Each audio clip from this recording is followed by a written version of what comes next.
Good morning, everyone. We're now recording. Welcome to the SkillHat Tech Career Accelerator Demo Day. Round of applause to all the teams who are presenting today. I'm super excited to see your presentations. I'm going to share my screen, and then we are going to kick it off.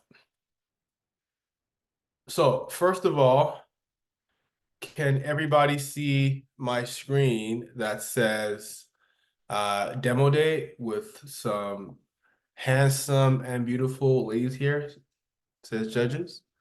All right, and then we see teams on the bottom. All right, so fantastic. Welcome to the SkillHat Tech Career Accelerator Demo Day. This is the 7th edition of this event, so we're super Good excited morning. here today. Good morning, everybody. So a bit more about who we are at SkillHat, who's putting together this event. SkillHat, we're an education technology company. We train motivated people in tech skills and place them in strategic roles at the world's best companies. We do training and staffing for a number of roles, including software development, product management, business analysis, agile project management, Scrum, and user experience design. We're based in Toronto, Canada, and Houston, Texas. You belong here at SkillHat if your goal is to transition into technology, strategy, or management. If you are a newcomer to US and Canada, or you're a new grad, you belong here. Also, if your goal is to get promoted, or you want to hire quality talent, come work with us here at SkillHat. Now, before I start this meeting and get in depth, I have a bit of a metaphor for you to help you understand the purpose of this event. And I use this metaphor all the time because it always hits. If you had a leaky toilet, right, in your home and it was just nasty, it was a toilet that was leaking, and you had to get it fixed, and you can work with one of two plumbers to fix this toilet, plumber A and plumber B. Now, plumber A actually went to school for plumbing. He went to the Harvard of plumbing for about a year. In that time, he also watched 100 YouTube videos, but he's never fixed a toilet, even though he's certified. He's never actually fixed a toilet before. Now, plumber B never went to school. He just did an apprenticeship for 9 weeks under a master plumber, and in that time, he fixed 4 toilets on your street. Who would you go with? Plumber A or plumber B to fix your leaking sink? Put it in the chat. If you go with plumber A or plumber B, who would you go with? A or B? All right, I see a bunch of folks in the chat putting in plumber B, and help me understand, why would you go with B? You could jump on and share your thoughts, or you can put it in the chat. Why would you go with plumber B even though he never went to school for it? He just fixed a bunch of toilets. Yes, a lot of people in the chat are saying experience, and you got it. And that's exactly why we're here, to help people to get the hands-on experience that they require. Because people who want to get into tech roles or switch from one tech role to another sometimes find it hard. And this is because the root cause is that sometimes they lack hands-on experience in a cross-functional team building a product. So a lot of people who want to transition into a role such as a developer role, or business analyst role, or product manager role, may have the skills, may have the transferable skills, but sometimes can't convert in the interview because there's no tangible evidence of them actually building something, them actually fixing that toilet, right, in a cross-functional team. And so we want to solve that problem. The second problem is lack of intelligence, lack of insight. Insight, marketability, and network, right? So when you lack the insight and the awareness of what's going on in the industry, and you're not as marketable, and your network is not as vast, that limits your chances as well. And so how do you solve that problem, right? You go for an entry-level job and they're saying you got to have 2 years of experience, right? That's really annoying. So how do you get, you're in the interview and you're telling the employer, that's why I'm here, I want to get the experience. And they're like, well, you got to get experience to get experience. So how do you solve that catch-22? How do you solve that? And that's what we solve for at the SkillHat Accelerator. So this program is a way for folks who don't have experience in tech skills to get the experience that they deserve, that they want, to change their lives and open up doors. So it's a 9-week program where people assume roles as developers, designers, product managers, business analysts, and scrum masters. Over 9 weeks, they get into multiple teams. This is our largest cohort ever. We have 9 teams today. So big up yourselves to all the different teams, all the different people who came in this program and built some really cool things. They work really hard every week. This is like a minimum. Some folks are working 20 hours a week. Some are doing 40 hours a week. Some are doing 80 hours a week on these projects for 9 weeks to really build their skills. And so we're excited to see the demos today. And today we're going to have the demos of these 9 teams on screen: SkillHatGo, ConnectLocaly, SourSop, FitMamaHub, Visitor, Eventlight, Chakula, and Sparkle Me. These guys have worked really, really hard. So I want you guys to give them your best appreciation and give them all the encouragement you can as they present. Before we get to the demos, I want to get to my co-host, Amina. I'm going to pass it to you. Take it on from here for us. Hi, everybody. How's it going? Some of you guys, I'm teaching in the current cohort, and for those who are doing the demo today, hello again. So excited to kind of kick this off. This is my first ever demo day, so bear with me as we kind of go through the next couple of slides. Mo, Yeah, did would you you want prefer for me to share or would you prefer to share? to? You know what? You can share. Okay, cool. Just let me know when you want me to move on to the next slide, okay? All right.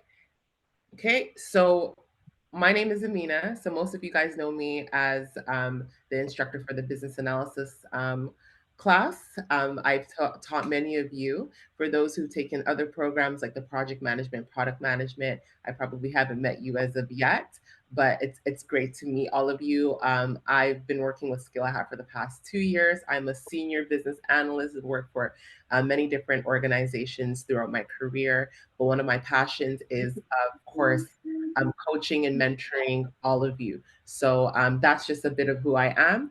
I am going to have the judges on the panel introduce themselves. So we have Palumi, Deborah, Salvi, Jerome, and Cyrus.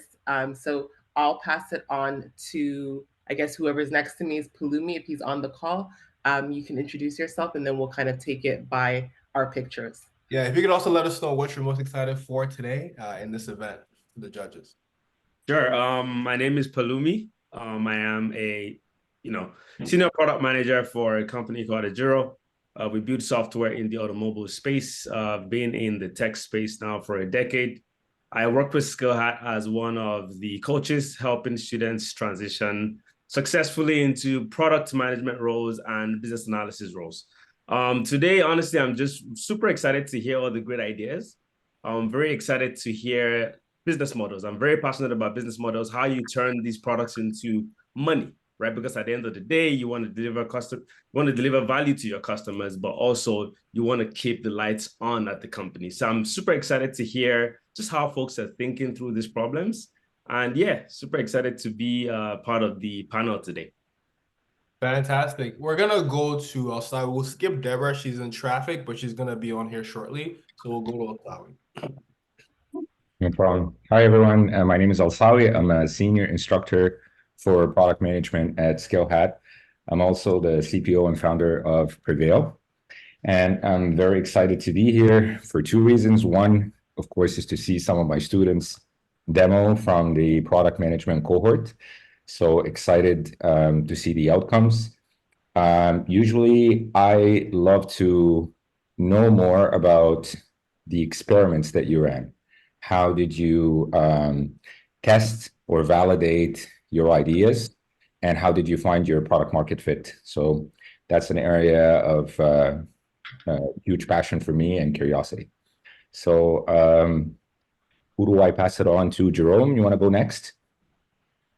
Yeah, sure. Hi, everyone. My name is Jerome Hilton. I'm a senior instructor for the project management cohort. I've been a project manager, program manager, technical program manager for the better part of 10 plus years. I currently work for EA Sports video game company. So right into tech, doing all the things project management. I'm super excited to be here today, be a part of the SkillHat team. I'm most excited to see the creativity that you all are going to bring in such a short amount of time. It's going to show me how you're able to work under deadlines, are you able to deliver value in a very short amount of time. And that shows me a lot because doing things in a short amount of time means you've been through a lot of adversity, probably fighting, probably all the ranges of emotion and experience. So I'm really looking forward to seeing what you guys are going to deliver today. Thanks. And Go I don't ahead. think Cyrus is here, right, Mo? Yeah, Cyrus had a flooding issue, unfortunately, in Atlanta this morning, so he can't make it. We're looking forward to having him here. A lot of the folks in this program, in this meeting today, came to this program from Cyrus's YouTube channel. So we love Cyrus. He's helped a lot of people change their lives, but he had an issue today, so he probably can't make it. And then Deborah's just running late, so she's going to join us in about 5-10 minutes. So I'm going to move on to the next slide. Amina, go ahead. All right. Well, thank you guys so much for our esteemed judges for introducing yourselves. Some of you I know, some of you I have yet to meet, but hopefully we can meet soon. So this is the format for the agenda for our time today, and then we're going to go into scoring. So we have 2 rounds of demos. As mentioned before, Mo mentioned we have a lot of people demonstrating their products today. So we're going to have 2 rounds. Okay. So round 1 has 5 teams. Round 2 has 4 teams. All right. Now, after round 1 is completed and all of the groups go and they present, we're gonna have the audience vote for their most favorite product. Okay. Now, once we go into round 2 and all 4 of those teams present, then the audience will then vote for their favorite product out of all of the 4. Hope that makes sense. We're good? All right. So at the end of all of the presentations, that is when the judges will score.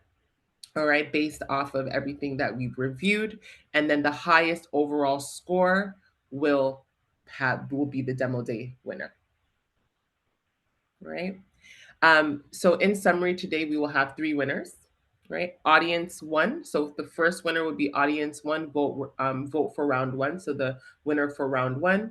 The audience vote for round 2. So the group that wins, the audience vote for round 2. And then the last winner would be the overall demo day winner based on the judges' vote.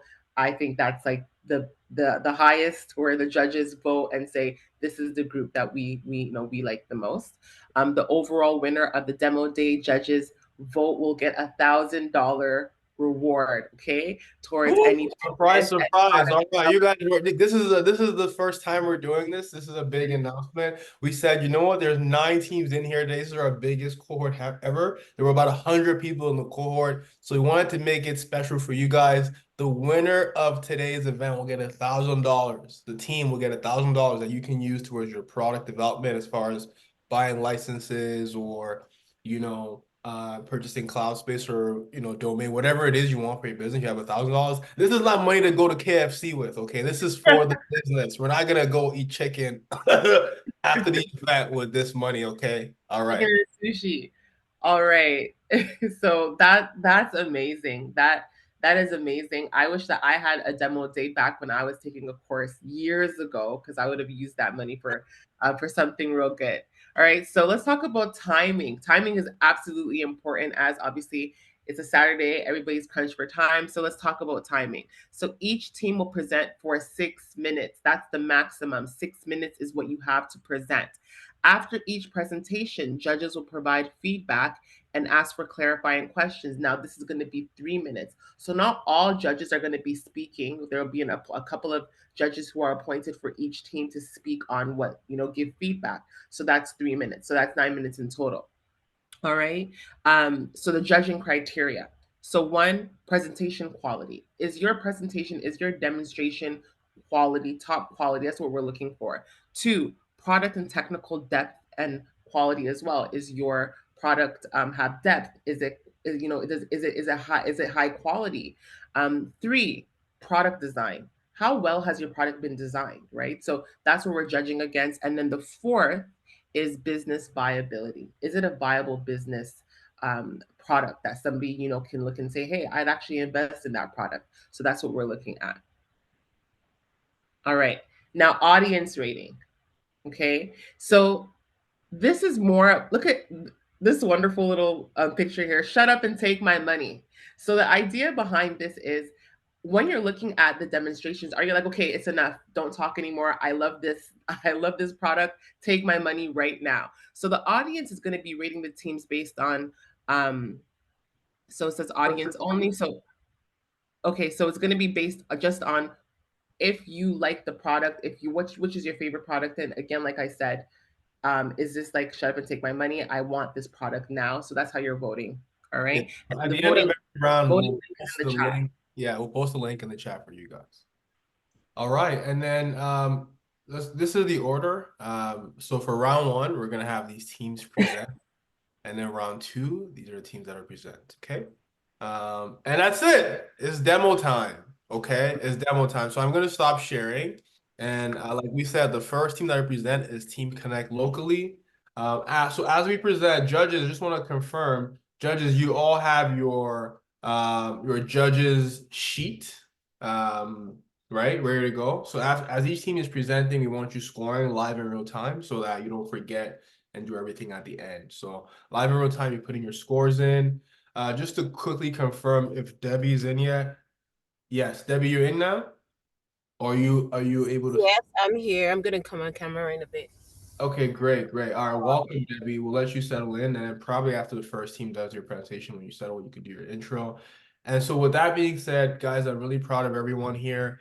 You guys are going to crush it. It's been so much fun working with you all in the last 9 weeks. And with that, let's go to Team ConnectLocaly. Over to you. Awesome. Thank you, Mo. Just gonna share my screen very quick.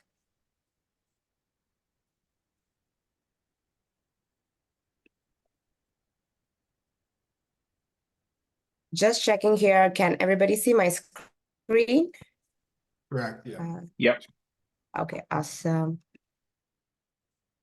Awesome, guys. Welcome. We are here for our demo. It's a bright and wonderful sun outside. My name is Anjali. I'm the project manager of this team, and we are presenting ConnectLocaly, an app designed to connect a premium home-based services at your locality. With myself, I also have Sarika, who's going to present, who is a product manager, who's also going to present the later half of the presentation.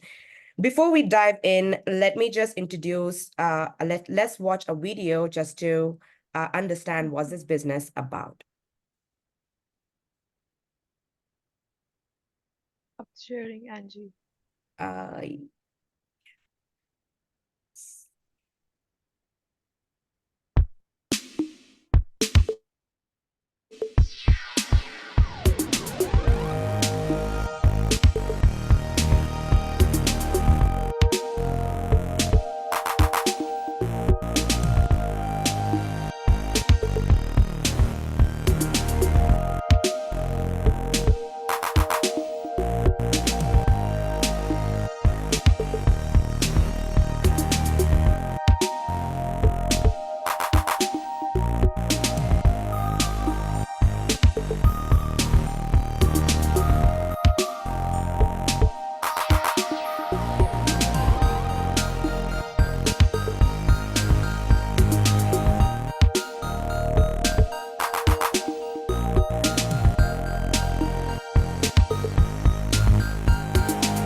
Awesome. As you saw, as you met Irene as our customer, now let's introduce Cynthia as a business owner. Cynthia is a business owner who has been having a business for 2 years. She runs a home salon, and she caters to African Caribbean hairstyle.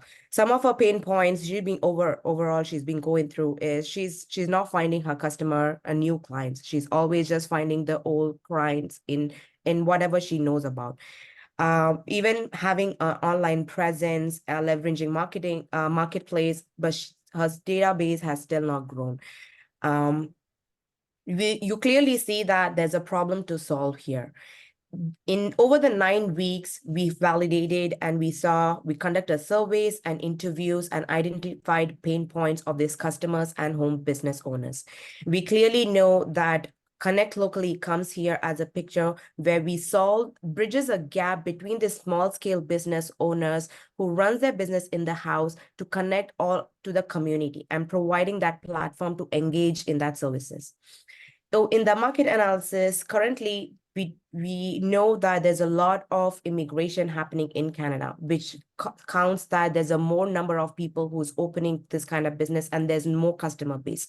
There's no single platform to access all of these services who's running businesses in their house. There's lack of awareness. ConnectLocaly comes here and bridges this gap. It brings culture and community in within the neighborhood, and it also is convenient and accessible. Let's dig into the product development now.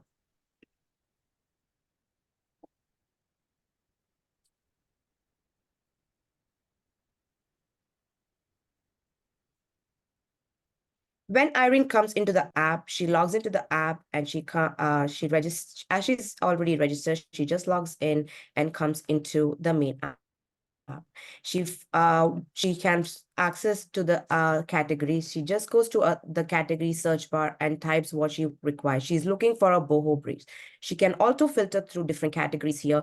With language as her preference. She can also choose if she needs an home services, or she can also sort by rating, distance, or popularity. When she chooses this category, she finds that Cynthia is one of the most reliable and promising business. When she digs in, she finds go to the catalog and checks if what the service she's looking for is in the catalog. She goes to the gallery and checks some of her recent works here. She wants to connect to Cynthia and check if she can present the same design and the style of the hair, if Cynthia can do it. And Cynthia confirms that, yes, she can do it. She goes back to the booking appointment, choose the service she wants, add it to her cart, and go to the appointment window, selects the time she wants, and book an appointment here. She can also link this booking appointment to her Google Calendar. And once she does that, our post MVP product, where she can leave a review. After the service is done, she can come back to the service, come back to the account. She can leave the service to Cynthia. And also one of our other post MVP product here would be paying through the app. Now, this is where our revenue is generated. She can also come here, proceed for the payment, pay it through the app, and confirm the booking. She can also reschedule or cancel the booking. Moving on to the product map, my colleague Sarika is going to take over. Hello, everyone. So as you already saw in the demo, that the basic features which Angie showed in the product currently present, I want to highlight Google Map integration is one of the key features where the search turns out to be an optimal search. In the next phase, we are going to integrate the payment, leave review, reschedule, and cancel. And we are also expanding the categories. Currently, we are only in hair category. In the next phase, it's going to be hair, makeup, handyman, and catering services. The last, which is the end of the year, next phase after that is launching across the Canada with additional features. Moving forward, next slide, please. How are we going to implement this? For each phase, we have the marketing plan written down.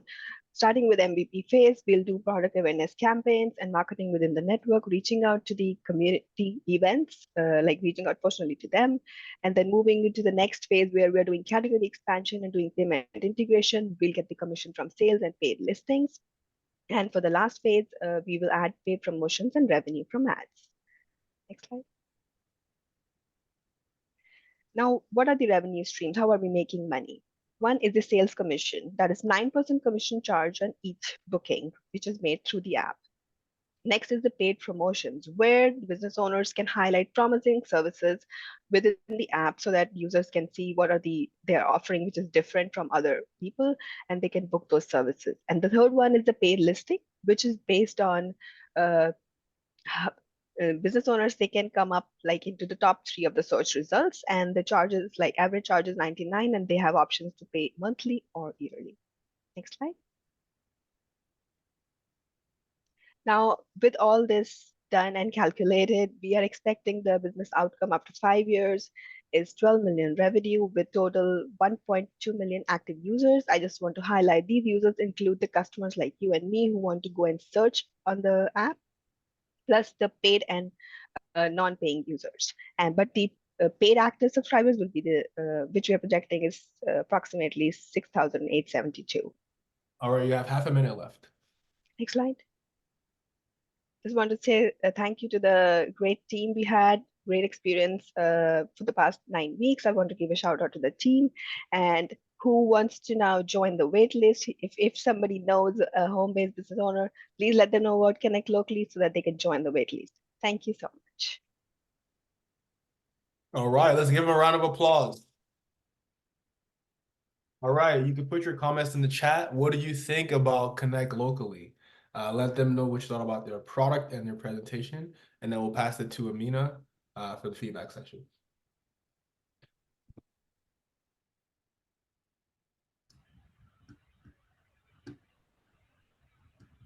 Great stuff. Great stuff. Great stuff. Thank you so much for your presentation.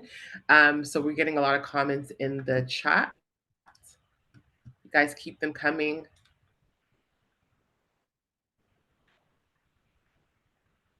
Fantastic. So let's go to one of our judges.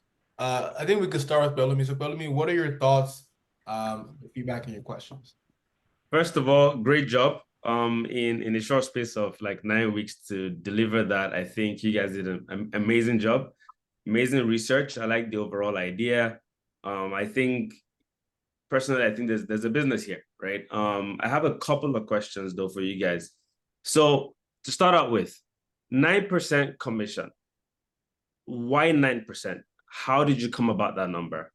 What experiments did you carry out, and how did you validate that 9% was going to be the right bet? And I guess, is that right out the gate?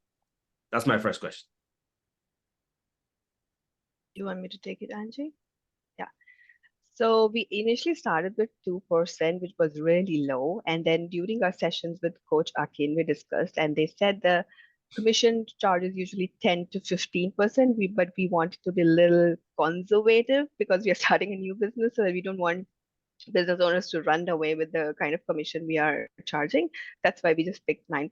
There is, I would not say that there's a like analysis based on this, but this is with the recommendation by Coach Akin and being a little conservative. Right, I see. Okay, no, cool. That makes sense. I guess my recommendation there would have been a bit more research to see like what other businesses, you can get inspiration from other business areas. For example, if you look at an Instacart, how much are they charging? All these companies like that, though completely different, but same idea. They run networks, right? It's all network based. They have similar revenue models that you might want to take a look at. And again, pricing is always tricky. For me in my career, that has been my absolute most tricky thing to settle on, the exact price to actually bill my customers, right? Or whatever products I'm running. So, but overall, I think good job. My other question was, how did you define, what is your definition of an active user? Active user is like, there will be so many users who will come on the app, but there will be so many users who are not going to use the app. They will leave it. I mean, they won't like it, or with some reason they won't, be there. So active users who are engaged, looking at the profiles of business listings, doing active search, maybe browsing through gallery, looking at the reviews, and chatting with the business owners. Whether they or not they're booking appointment is a different thing, but yeah. And that includes customers who are searching for, sorry, that does not include customers. Active users are like, paid active are the ones which are business owners, but the active are the ones who are using this service, like exploring our app and doing some engagement to our app. So I guess maybe to be a little bit clear on my question, is an active user someone who is looking at doing all those things you said on a monthly basis versus a weekly basis versus a yearly basis? Like what really defines that active user? And I guess maybe, privy to that question would be, how do you track it? And are you going to be tracking it right off the gate from MVP? I'll take that question, Sarga. So active subscribe users, basically what we are defined is here, whoever, basically they're going to be business owners, because they are the one who are going to come on the platform and register their business, not register on our app, and they are going to like showcase their businesses. So they are the ones who are going to be like using that. How are we going to track is through our post MVP. When we implement payment, we would know from that time only we are going to get our commissions. And the more the business are getting, the more, let's say XYZ business is using this platform and getting more customer through this booking app and stuff. So in that way, the commission is more generated particular to that business owner. So in that way, that I would tag him as an active subscribed user because he's in our app, he's logged in, he's getting customers, he's getting the brand awareness, and is getting more visibility. So that is the subscribed users. And Thank that's you. We're gonna go to Judge Alsawi, and judges, can we just request one question per judge, and then other questions you have, please put them in the chat so the teams can respond in the chat, so you can get some chat going on while one judge is asking per time on live, so that we can move through the judges as fast as possible. Thank you, Coach Bellamy. Let's go to Alsawi. Sure. I'll just pick the one. I had 3. I'll put the other 2 in the chat. I want to know, how would you go about measuring success post-launch? Measuring success. Okay, so we didn't define specifically the OKRs. I know what you're talking about. But yeah, basically we'll start with tracking the user. First is gaining the number of users, active users, and then increase in user engagement. That will be our next target. Like if there are users and they're not using the app, doesn't make any sense. And once we did the payment gateway integration, that will be number of bookings will be the success. We will define the success as well, because our our maximum revenue would be coming from the commissions. So that's how we have thought about it. But yeah, we have not laid it out. Like we didn't get a chance to do that. Sorry about that. Thank you. Let's go to Jerome, and then Alsawi, please, the other questions, let's put them in the chat, and then they can respond in the chat. Let's go to Jerome. Yeah, I have some quick feedback. I loved your idea of a two-way marketplace. So, business owners and then customers can engage with those business owners. However, I found the presentation a little bit confusing in that I didn't know how you were deciphering it. Like we're talking about active users. You weren't able to really define who an active user was. Was it the customer engaging with the active business, or was it the actual business owner? And I think I heard 2 different answers. So my question to you is, what's your 1-year goal? You talked about your 5-year goal being X amount of users. What's your 1-year goal? So similar to Asawi, your post-launch goal, what's that 1-year fixed goal that you guys would like to reach?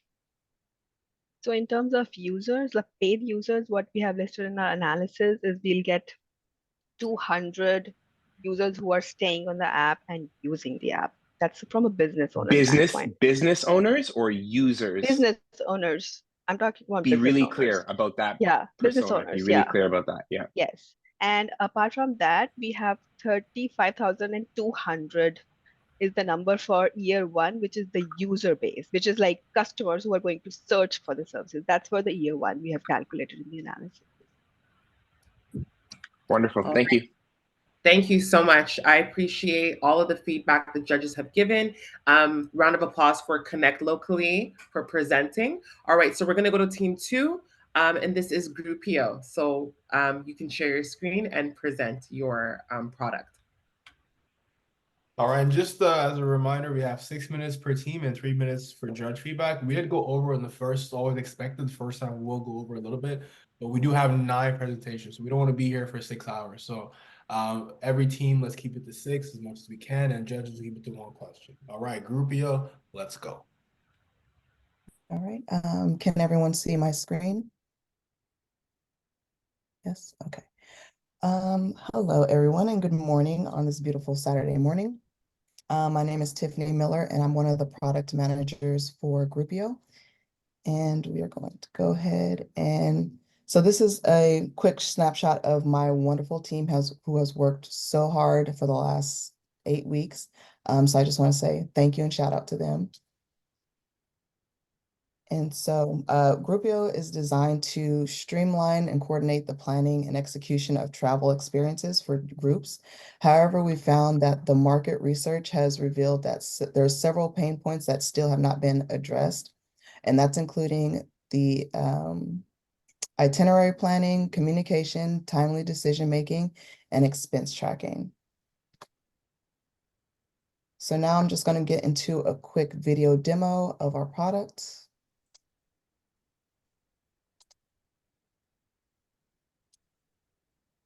Alex is a 23-year-old college student that wants to plan a fun summer Can you guys getaway see with the her screen? friends. A friend of her recommends We the can't see Groupio the app, so screen Alex right now. decides to download the app.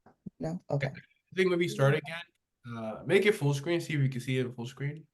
Okay. So when I make it full screen, it goes into my other screen. I have two screens, so it's flipping over. So give me 1 second.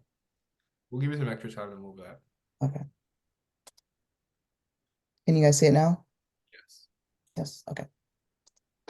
Alex is a 23-year-old college student that wants to plan a fun summer getaway with her friends.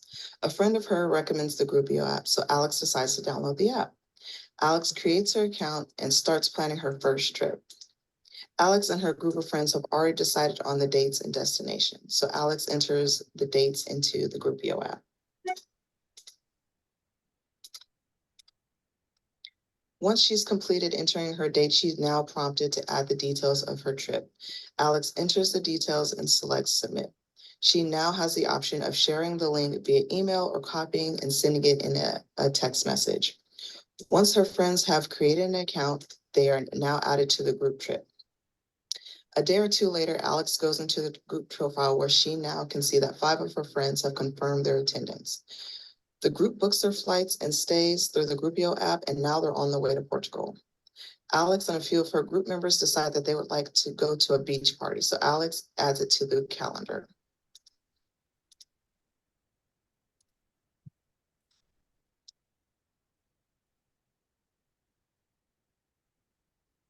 As you can see, once Alex has added the event into the calendar, she now sees that 2 of her friends have confirmed that they will be attending the beach party. A day into the group trip, Alex sends a group message to the team, and she wanted to know what people wanted to do for the day. The group can't decide, so Alex sends a poll to the group to make a decision.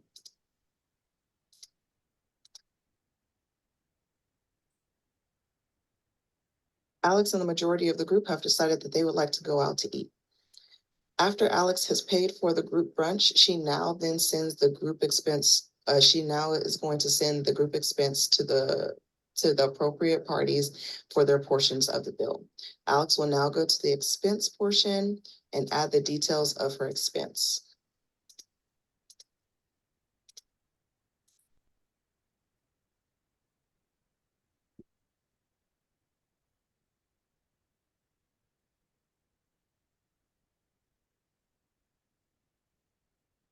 After Alex has submitted the expense, it will now be sent to her group members where they will now decide whether or not they would like to dispute it or pay the bill directly. Alex and her group of friends continue to explore the vast beauty and wonder of Portugal without having to worry about the logistical hassles. Thank you.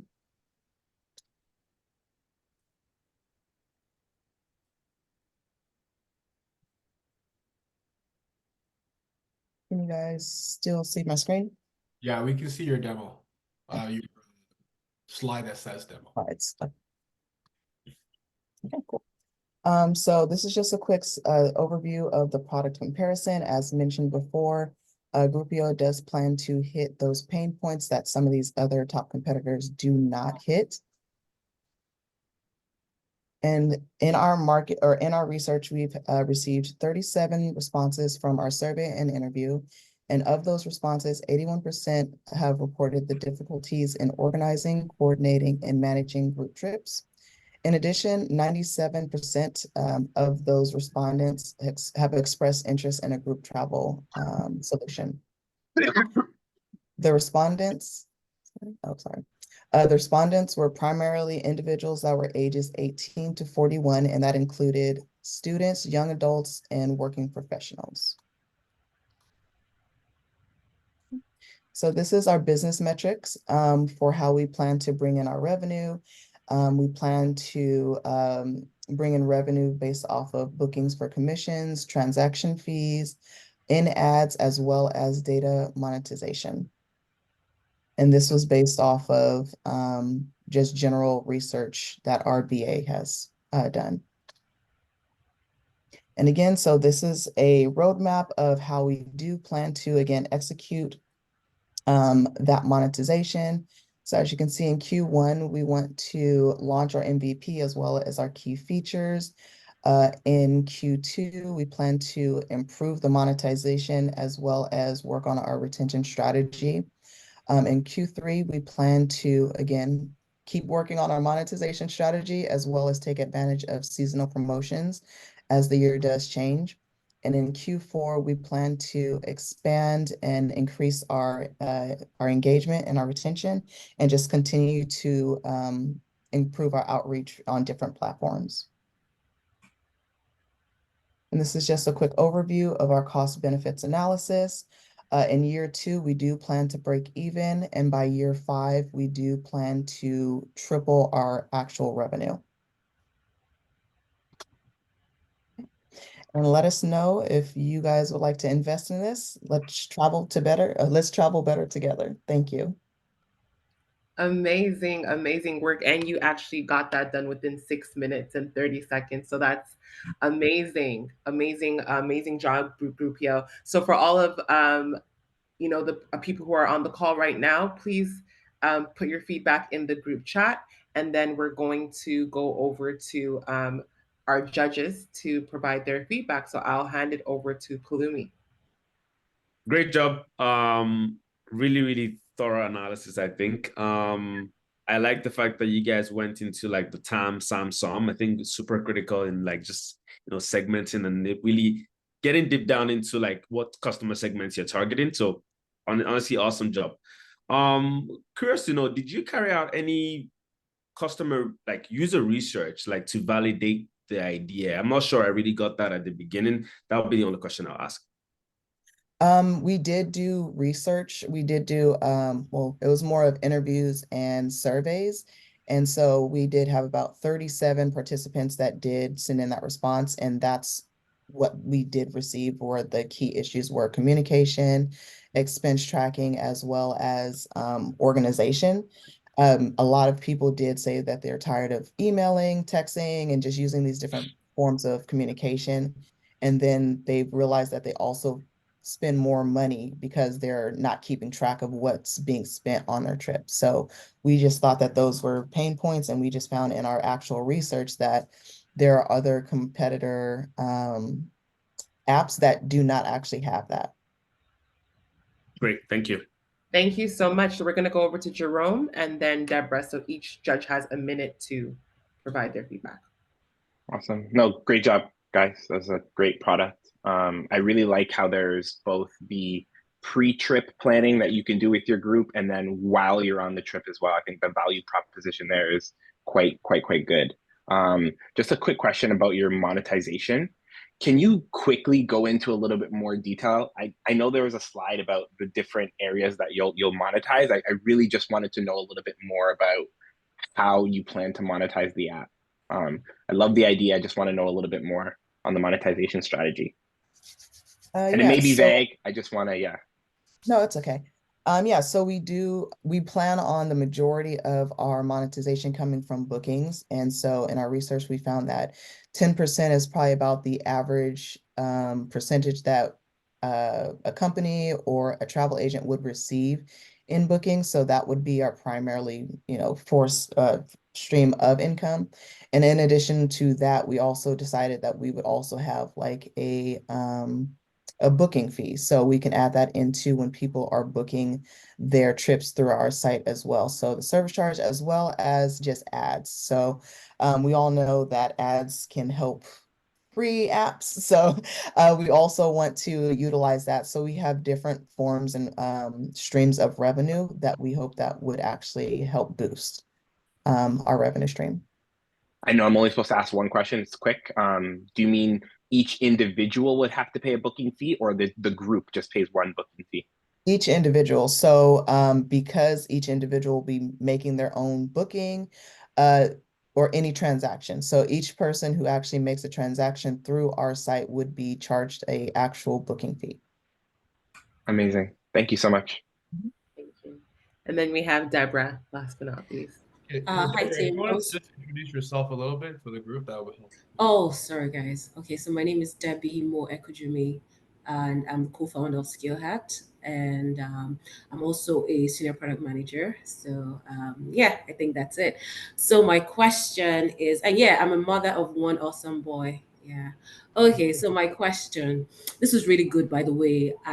If you guys take this to market, I actually will use it because it will help take my girl strip off our WhatsApp chat easily, right? Without the hassle. So yeah, kudos to you. My question is piggybacking on the revenue stream, right? Do you guys have like partnerships or collaboration that you have listed out that you're going to explore, to really that are really critical for the product success in like because I recall you guys talked about monetization strategy in Q2, seasonal promotions in Q3. So do you guys have any like listed partnerships or collaborations that you're looking to explore? Right now, we are just thinking about having an API with Expedia since they do have a vast variety of hotels, flights, and accommodations such as tour bookings. So we decided to use their API and then later on explore actual partnerships with direct airlines. And hopefully that would help with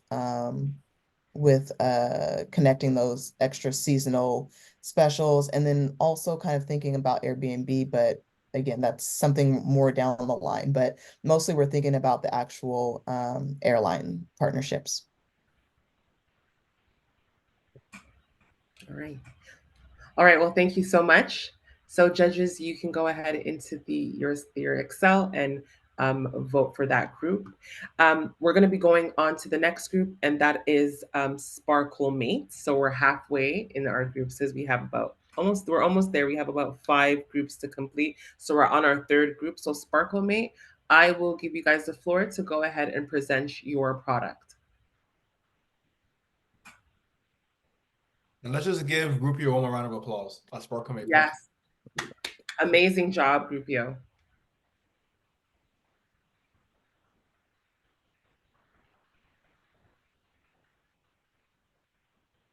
All right, so whoever is going to be presenting for Sparkle Mate can take the screen and share their product.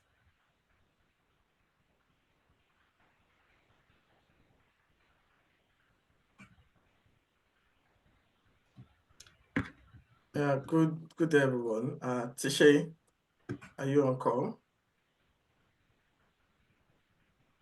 Okay, just go ahead and share for us. So just give me 1 second. I do see Tisha on the call. If you're speaking, you're on mute. Okay, yeah.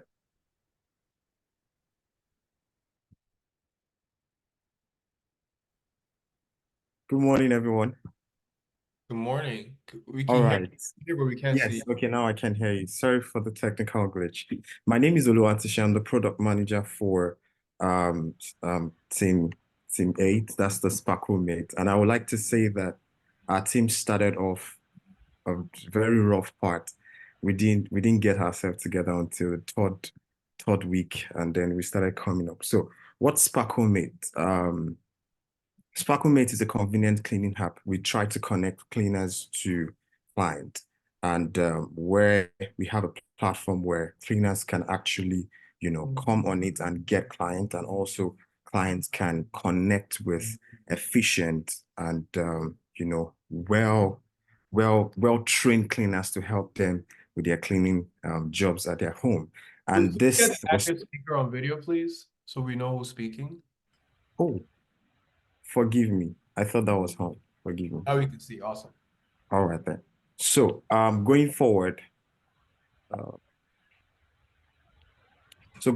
this is our roadmap. We tried to, from top to finish, what was our experience? What's going to be our experience like?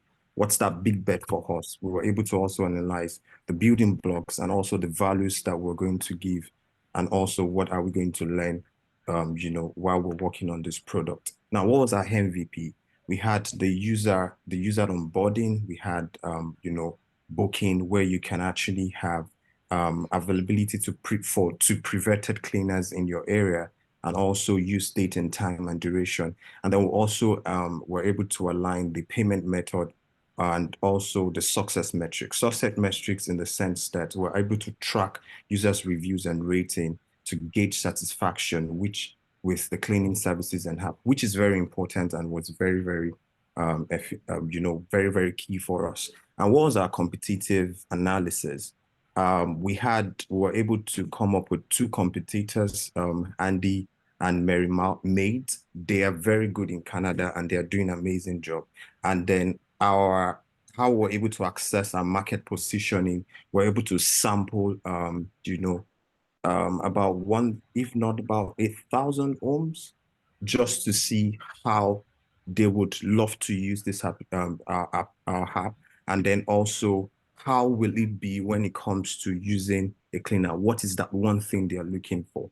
And then our brand awareness, it was kind of something we had to, work around. Brand awareness, we know that we would also have limited networks in Canada and pricing strategies. As a new company coming up, how are we able to gain our standpoint, in Canada? I'll be handing over to the BA now to just give us the financial projection that we have. Hi, I hope everybody can hear me. My name is Renita. I'm the business analyst for SparkleMate. I'm just going to do a quick analysis here for some of the financials. I don't know if Tisha, you can scroll down where we have the at the bottom.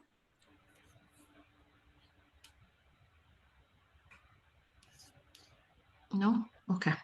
That's okay. These are all the financials that we did. We had some estimates based on new customers, returning customers, cleaners, and estimated number of bookings.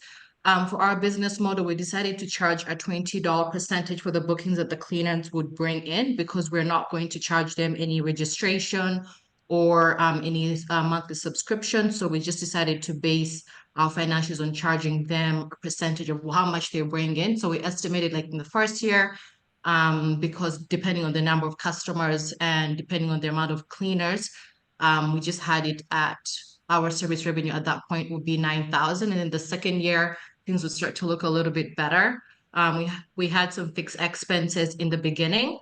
And then as you can see, as the years progressed, then we had some more variable expenses there that stayed consistent. So we did see that we're over the period of 5 years, we would be, I would say, quite profitable. I had done the rate of return and the payback period, but it's not on here. But I can still give you that information anyway. Give me one sec. Here, we had estimated the cost benefit ratio at 0.45. The rate of return in the first year was 10%. The second year would have been 34%. And then the third year up would have just been, we would have been able to recuperate all the investments. And then the payback period in the first year would have been 5.5 years. And then year 2 would just be 1 year and 30 days. I'm going to go ahead and pass it over to David to go ahead and talk about do the demo for the product. Thank you. Yeah, thank you, Renita. Yes, I'll just play the video we have recorded to walk you through our products that we've been able to design and develop. Good day, everyone. Welcome to SparkleMate's cleaning platform. Right now, as you can see, we're on the landing page where you can find more details and information about the platform. So right now, I'll take us through one of our personas, which is a user, a man who wants to get cleaning services done for his apartment. And, he finds the platform, he creates his account, and then he logs in to try and make a booking. Now, when you log in, you get to see a list of available cleaners and services that have been posted by some of these cleaners. And it goes ahead to try and make a booking for a particular date because it doesn't have the time to do it. And then the filter it imputes his present location, which doesn't have to necessarily be his complete address. Selects the type of cleaning he wants to do, selects the amount of bedrooms, bathrooms, and kitchens he wants fixed, and then selects the date because some cleaners might block out a particular time from their schedule, so they won't pop up. Once he searches, he's able to see a list of available cleaners, so he goes and selects the one he wants. And because their basic offer matches what he's looking for, he just clicks continue with that and confirms the dates again. And then, or you could change the date if he wants, and then selects that, goes ahead to pay for this. And once he clicks that, it gets taken to the checkout page where he inputs his card's details. After that, once he does this whole process, of inputting his card details, he gets a confirmation. Just a minute. So he pays, and then after paying, he gets a confirmation or a notification that his account has been charged, and then the request has been made, and he can see the available requests that he has made or services he has booked in the past. And that will take us through the second persona, which is the cleaner, who is trying to look for clients to do jobs for. And he also has created an account, and we'll just log into the account now.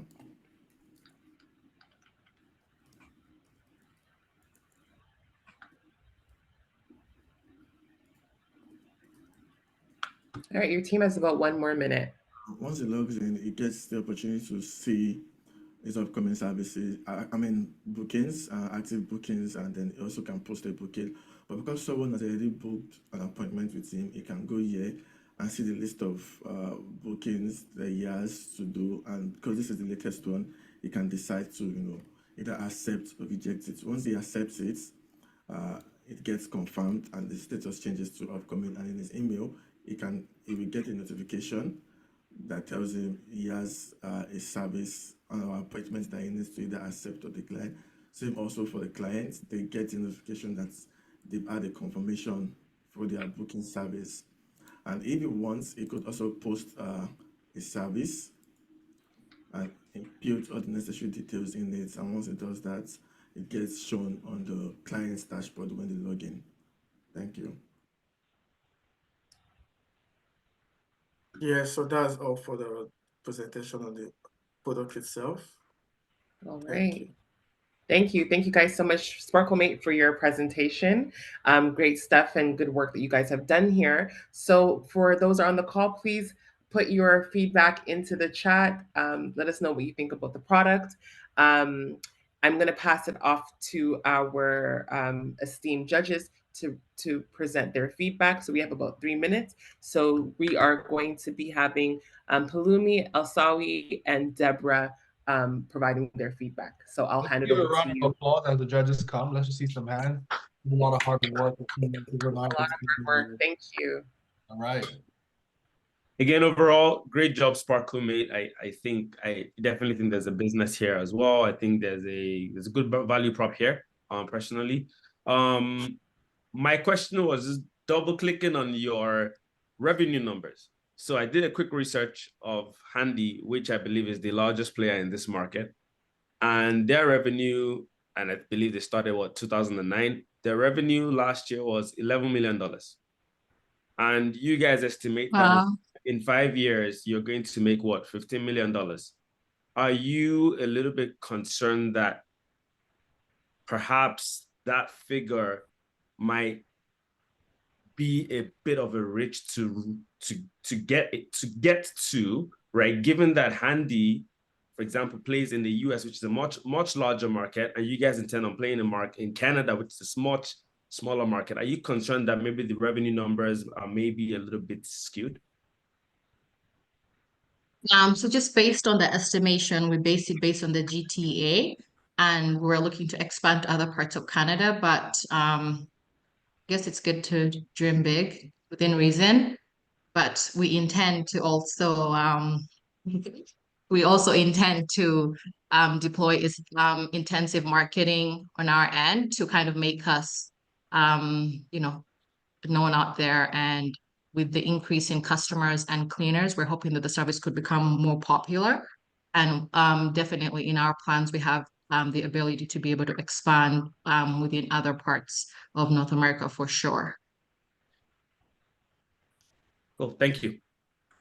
Thank you. Right. Thank you. Thank you so much for your feedback. Palumi, we'll give it to Alsawi. Thank you. Great job. Really enjoyed the presentation. My question is, I saw your definition of MVP and a bit on your roadmap, and I was wondering, how did you come up with your prioritization? Did you use what kind of prioritization framework? How did you make decisions, especially on what's in scope and MVP and what's not? All right, so what we did was that we were able to go into the market I'm sorry, as I said earlier, we had about 1,000 when we're, a questionnaire sent out to people, and then we're able to properly align what exactly are these people looking for when it comes to cleaning. And majority of what they are looking for is what actually, what we came out to make sure that we have as our MVP. And if you notice that we have many of them, we also have on our MVP, we have flexible scheduling. One of the things that was very important for us is that because a lot of people had this issue of not being able to properly schedule the appointments ahead of time, also prevented, vetting cleaners. Security is an issue in our world today. Many of them will tell you that, oh, I'm not sure I want to allow this person into my house. Why? Because I'm not even sure this kind of person. So this is what we had to put into place when we're trying to ascertain our MVP. Did you say you had 1,000 people fill out your questionnaire? You say you had 1,000 respondents? Yes, thereabout. I believe about 1,000. Yeah. Oh, that's fantastic. Let's just give him a round of applause for that. Having 1,000 Thank you people very much. survey, Yeah. that's like you can trust that data at that point, right? Thank you very much. Sir. Amazing. All right. Well, thank you so much. Asawi, those are all the questions you had, right? Okay, we're good. So we'll hand it over to Deborah. Okay. I think that this particular business idea is a great one. Personally, like I said, I will use it if you guys go to market. Considering my experiences with trying to get cleaners lately, I find that if your primary users are going to be cleaners, right? And then the other side, which is the client, right? But what are your plans for incorporating or your plans for user onboarding and support? And the reason I ask this question is many of the cleaners that I reach out to that are running like their own personal gig, trust me, even responding with text messages, they find that difficult. Like, trying to get their routine calendars and whatnot. So what's your plan for user onboarding and support? All right. So first of all, I'd like. This is just me. I can't hear you. No, I think you say you cut out. I think you just froze. If any other person can take the question, it's fine. Yeah. Yeah, I can just in the interest of time, I can quickly step in. I think from our planning perspective, some of the things that we're intending to do, we did have a budget to be able to accommodate customer support. So include that based on the size of the platform. So have like a customer support that can follow up with any questions, inquiries, complaints that customers might have in order to be able to kind of manage that, like cleaners and then bookings or any other things that might be going on. In addition to, we plan to have like, I know some websites like Airbnb, you can just type in if you have a complaint or have any questions about the services you just received. So we also intend to have that available on our platform so people can submit, complaints, again, inquiries, but within a timely manner. Then the phone call and technical support customer service almost model would be available to them. Okay, just a quick one for a beginner app. You guys don't want to spend money. A good idea is you can do a walkthrough of your app, record that, and put it on YouTube, and always send them that link to watch it before they get started. Oh, yeah, because it's free even, so even better. Amazing. I appreciate amazing. that. Yeah. Amazing Thank work. you. Thank you, Deborah. Thank you for all of the you. judges who provided their feedback. Thank you, everyone. Thank you. A round of applause to SparkleMate. Round of applause to SparkleMate. All right, thank you. So we're going to move on to the next group, which is Team 4 FitMamaHub. I'm excited to hear that because I'm a mama. I know Debbie's a mama. A lot of mamas on this call. So hopefully, we get to see what you're presenting. So for the person who's going to be presenting that product, please go ahead and share your screen and we'll begin. Hello, everyone. I hope your day is going great. Our product is FitMamaHub, a web application designed for mothers with children aged 0 to 5 years, seeking a wellness and fitness support via digital platforms. My name is Akudo, and I am one of the product managers for this team. So here are the amazing individuals I've worked with over the past 9 weeks to build this web app. For our presentation today, we'll be taking you through this table of contents right here.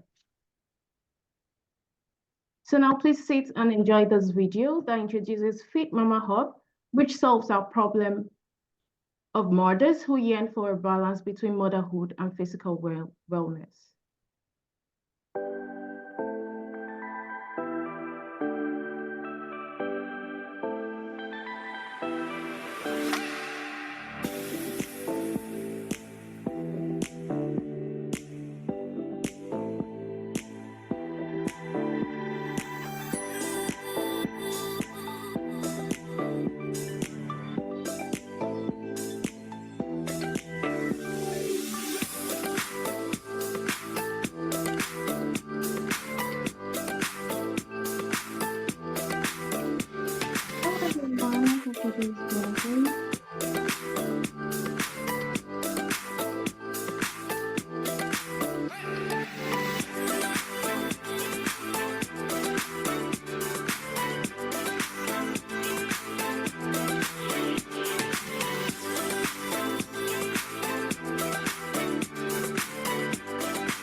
So I'll hand over to Yajao, who will take you through the product demo.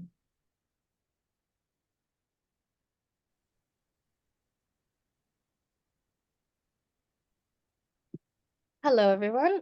So we just watched a video on Helen. So coming over to our product, this is the first page that Helen will see before she signs in. She could read a little bit more about the services that are available, so such as the matching, wellness challenges, and supportive community. And she can just browse this before signing in. But Helen's already a user, so she's gonna sign right in.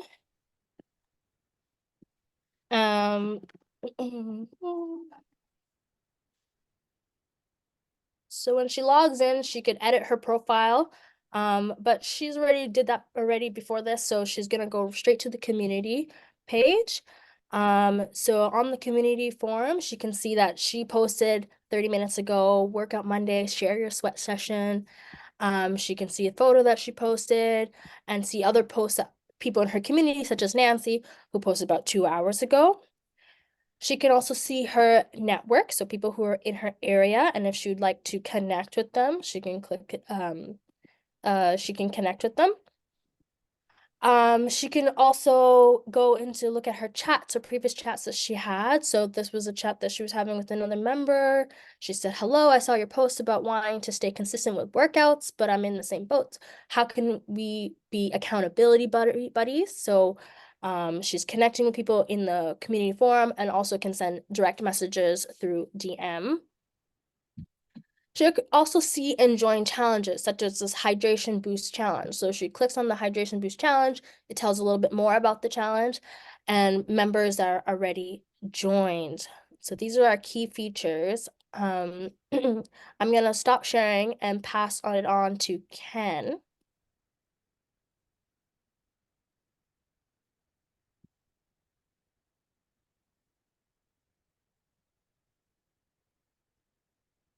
Thank you, Nijal. Hello, everybody. So for our product roadmap, what Nijal just shared, we're currently in Q2 and we're launching it. We have that landing page and the sign-up component done, and then we have the community and social feature whereby people can actually interact with each other in that community feature. You can comment and like, and then there's a portion of the wellness challenge where you can actually join the challenges. Looking ahead in Q3 and Q4, for Q3, we're rolling out gradually the messaging and matching feature whereby you can actually you can connect with people, with mothers who are close to you within the same proximity, who share mothers that you share the same interest with, and mothers within the same age group. And then you can participate in that wellness aspect of it. Then for Q4, we're rolling out the whole fitness side of things, whereby you can you can connect with personal trainers to really get to tailored workout plans and meal plans, and also pay. For now, it's what we have. The community part is freemium. There's no paid subscription, but as we roll out subsequently, there will be a paid subscription. So to summarize, we plan on growing our user base by about 100,000 within the year one. And the essence is to really get the word out to mothers with infants between 0 and 5. And then after we roll out our services, that includes the messaging and matching feature and that fitness part of it, we'll be charging a $10 subscription fee. Here are the lessons we learned, the challenges, the tools we used, and the next step. The next step is, of course, to release MVP release, and then post MVP development, and then we'll continuously refine and test. And I want to leave everyone with this quote: to care for one's body and keep it healthy is to love oneself. Thank you. Amazing, amazing stuff, right on time. Thank you, FitMamaHub. Definitely something that I would have done when my children were around those ages. So great stuff. For all of you who are on the call, please share your comments, your feedback about the product in the chat. We're going to go over to our judges, but before we do that, please round of applause to FitMamaHub for their amazing work that they've put out. Thank you so much. All right, so we're going to go to judges Alsawi, Jerome, and Deborah. Awesome. I love the presentation. So thank you, team, for putting this together. Here's my question. I want to better understand it. So I think one of the biggest problems, or maybe let me ask it first before I say what I think. What do you think is the biggest problem that limits or stands in the way for mothers that have children within 0 and 5 to actually work out and stay fit? What is the biggest problem? Why are they not doing that today? I believe the biggest problem is time.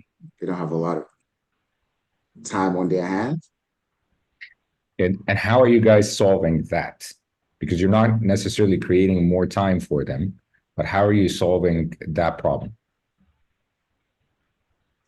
That's a good question. So the idea of an app is really to get mothers out of their house and outside, because we find that a lot of newborn mothers spend a lot of time inside taking care of their infants. So the idea is to get them out and actually connect with other mothers and really socialize and build the community.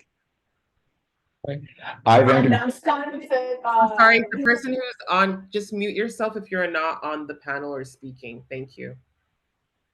All right. In terms of feedback, I think that's the thing that you want to focus on. It's usually mothers trying to, so you either find a way, because their focus is a lot of times it's on the kids. So you either find a way to involve the kids in the activity, or find services that maybe you can partner with or offer for babysitting while you work out. Because that's, I think, one of the biggest challenges. It's not like you're creating more time, but you're providing that peace of mind to say, we'll take care of that for you. You don't have to worry. And perhaps maybe elements of your community, because you already have community partnership in there. So it could be you babysit my kids while I work out, and vice versa, and you're in my local area. So that's just some feedback to solve the primary reason, I think, for why mothers within that have children within that age group don't work out. That's it for me. Thank you, and I'll pass it on. Feedback. All right, thank you, Jerome. Yeah, thanks. This is great. Thanks, FitMamaHub. That was awesome. One of the questions that I have is, I liked how you guys talked about your roadmap and how you plan to incorporate, fitness and like actual fitness instructors and meal plans down the road. But for now, I'm having a hard time understanding your compelling differentiator as a product. Like, why can't people just go on a Mama's Fitness Facebook group for free as well? Like, what's the what's the differentiator that your product provides that you're going to help, like that you're going to leverage to grow your user base when you do come out with those other features, such as meal planning and actual fitness instructors. So that's my question. That's a great question. Right now, even though we're focusing on the community, we focused on the community part. We're going to be having weekly, weekly insights, weekly posts about breastfeeding, different tips about how to different tips to mothers, pretty much, so that they can be some community engagement within that community platform. Yes, we did think about, okay, yeah, they could easily join a Facebook group. That's why we have it free, because it's not feasible for people to be paying to be in a group. So pretty much that group, that platform, community platform right now, we send out weekly tips, weekly challenges to group and have people engage, like, comment. Thanks. All right, thank you so much. And we're gonna hand it over to Deborah. Last but not least. Okay, this is one I'm very passionate about, right? Simply because I had a baby 14 months ago and I really struggled at the beginning of postpartum. So I'm not really going to ask you a question. I'm just going to ride on the questions from Jerome and El Sawi, because that's where my question was around. So I'm not going to ask you the same question. I'm actually going to help you answer it based on my experience. So the first thing first is, yeah, you said one of your differentiators is community. Just like I think it was Jerome that mentioned that to you, or Elsawi, you should ride on that community. So the reason why F45 and YMCA are my top picks for any postpartum mama is because at YMCA, you can drop your child for an hour down with a child care specialist that can watch your child while you walk out. So that's something you want to consider.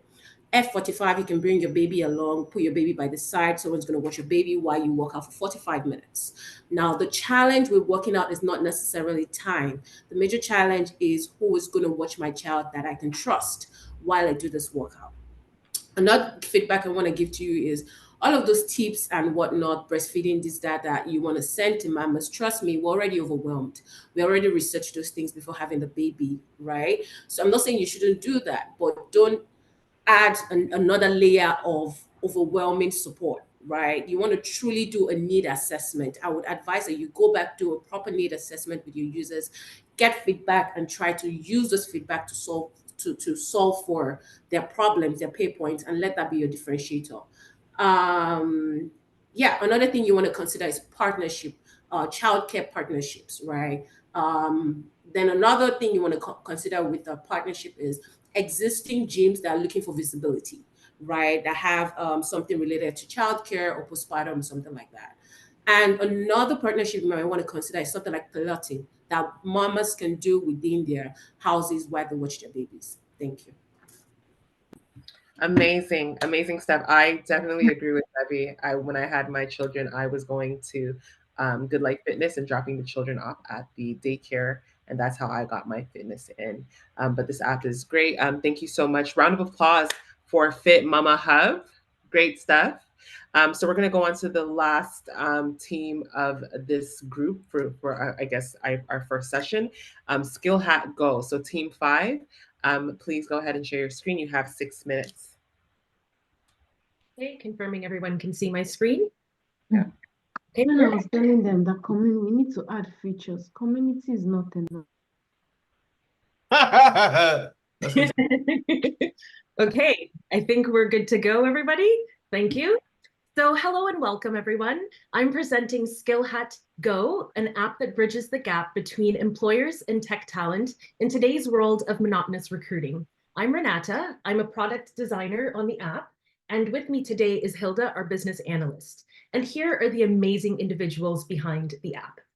And our launch checklist that we've prepared for you starts off with an introductory video that'll explain the problem space, followed by a product demo led by me. And then I'll kick it over to Hilda, who will take you through our financials. We'll wrap things up and throw it over to the judges.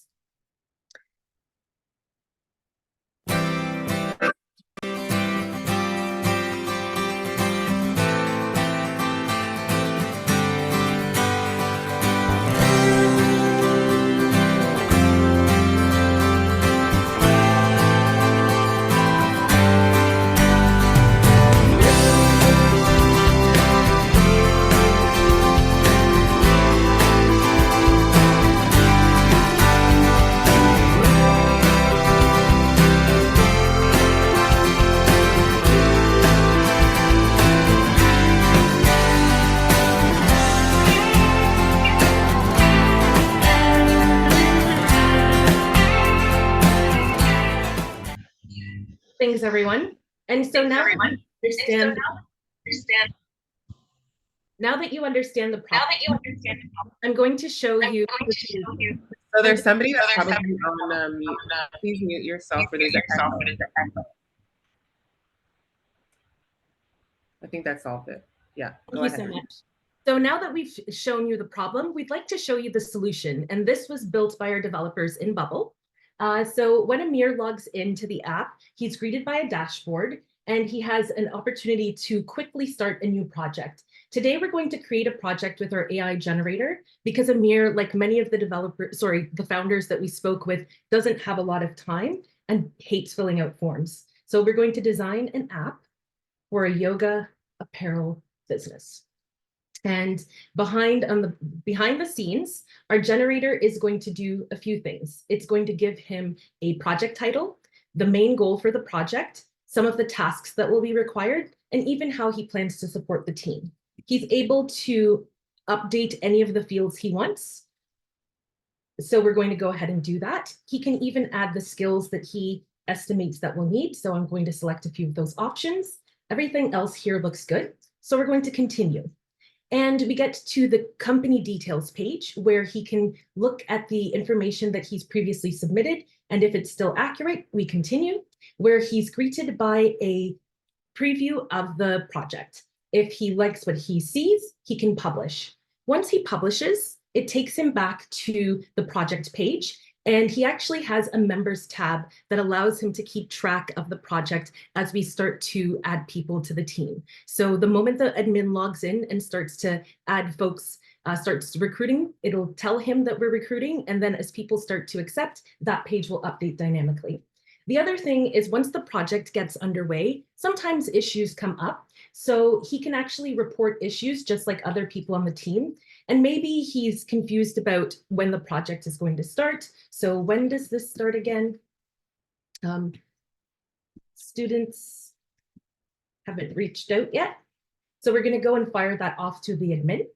And that brings us to the end of Amir's flow. I'm going to show you what it's like as the admin. So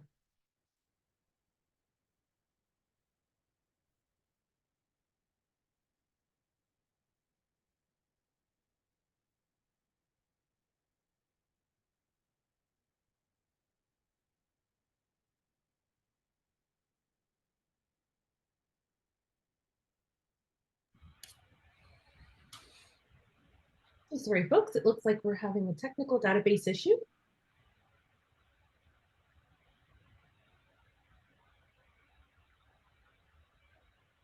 Okay, so we've prepared for this. So what I'll do is I'll actually just pull up our YouTube video and that will show you the rest of the presentation. Thanks for your patience. He'll be able to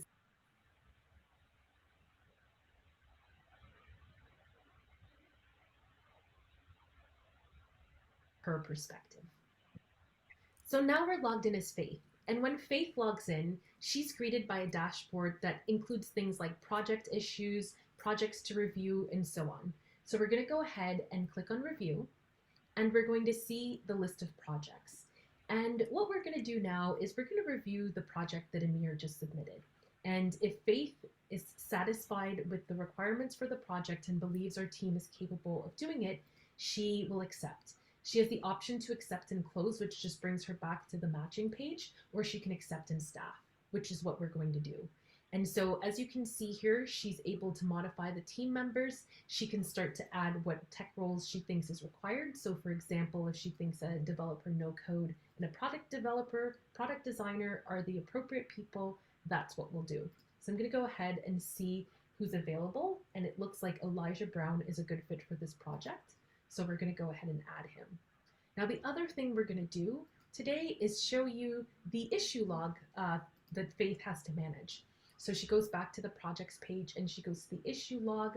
She opens up that issue that he's submitted, and now she's going to review it. So she's going to mark it as under review, which will indicate to the client that someone's handling it. And that is our demo for today. Now I'm going to hand it over to Hilda, our business analyst. Over to you, Hilda. Thank you, Renato. Revenue streams. When founders like our work, they have the option to purchase the code for $2,000, which will allow founders to feel that this is a non-commitment deal. Additionally, if they are impressed with the team and wish to retain them, they can pay the staffing fee. I think you skipped a revenue stream. Because you mentioned 3, but you have 3 on the screen. You only mentioned 2. Sorry, I beg your pardon? I was saying you hadn't mentioned the first revenue stream, the commitment deposit. Sorry about that. So the commitment deposit, after a project is submitted, founders would be paying $400. If the founders do like our work, they do have the option to purchase the code for $2,000, which will allow founders to feel that this is a non-committal deal. Additionally, if they are impressed with the team and wish to obtain them, they can pay a staffing fee. Competitive analysis. So what differentiates us from our competition? It would be our unique approach. We match founders with tech talent, eliminating the need for employers to shift through hundreds of resumes. In addition to that, we will also assemble a tech team in under 48 hours. Roadmap. In the future, we plan to introduce AI matching for our projects, additionally offering a personality test for our tech team to enhance group cohesion. Market size. Currently, there is 220,000 tech projects posted across North America and Europe. Our goal is to capture 20% of this market. Let's talk numbers. This project is going to make $3.71 million over a course of 5 years, which is a very healthy profit. Summary.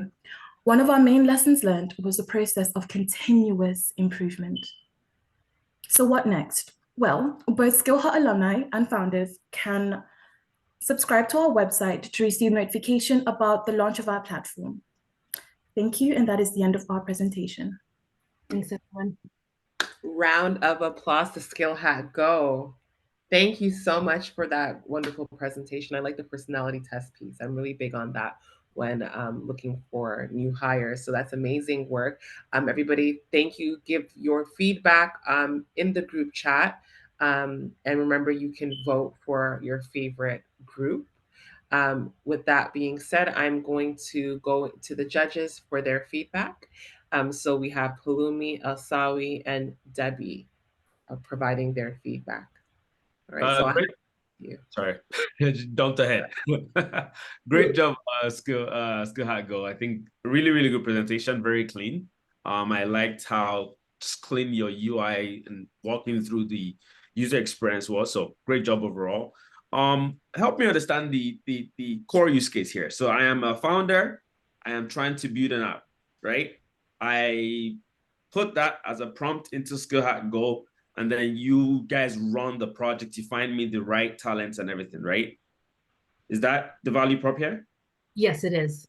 Okay, cool. Okay, yeah, I wasn't very clear initially. Cool. So context, the talent is SkillHat alumni and the SkillHat community. Yes. Okay, good. So the talent would be from the SkillHat alumni, right? Exactly. Yes. Okay, they're cool. already pre-vetted. So that was one of the pain points that came up when we interviewed, that, you hire somebody, but you don't know anything about them. Well, we do, because we spent months working with these people, training them and so on. Okay, great. That's amazing. I think, yeah, I just wasn't very clear on that. I think, yeah, totally makes sense. My question is, with regards to your TAM Samsung, right? What research did you carry out, and how did you determine why 20%?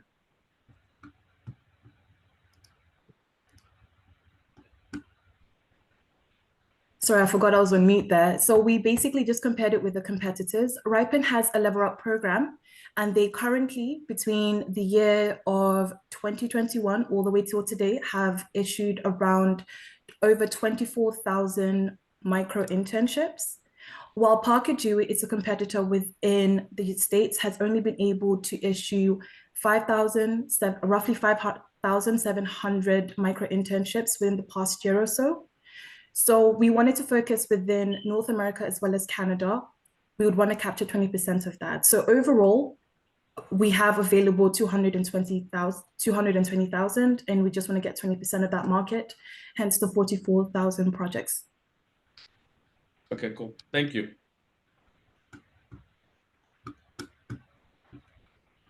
All right, the next judge is Sawi. Yes, great job. My question is on your marketing strategy. Can you speak to us a little bit on how do you plan to raise awareness and create your signups or bring in more businesses on board to try your products? Thank you. I was actually waiting for that question. So regarding the marketing strategies, we would want to incorporate social media, which is one of them. We would also want to attend university and tech events throughout North America. In addition to one of our major focuses will be basically partaking in workshops as well as trade shows. One of the good things is that there is an AI trade show, I believe, in Chicago in August, which I think will be very beneficial and it's in alignment with our roadmap. So trade shows, attending university and tech events in addition to social media. Thank you. And also networking. So for example, Mo had attended the Bubble Enthusiast meetup and met a lot of founders that way. So attending tech events as well. Thank you.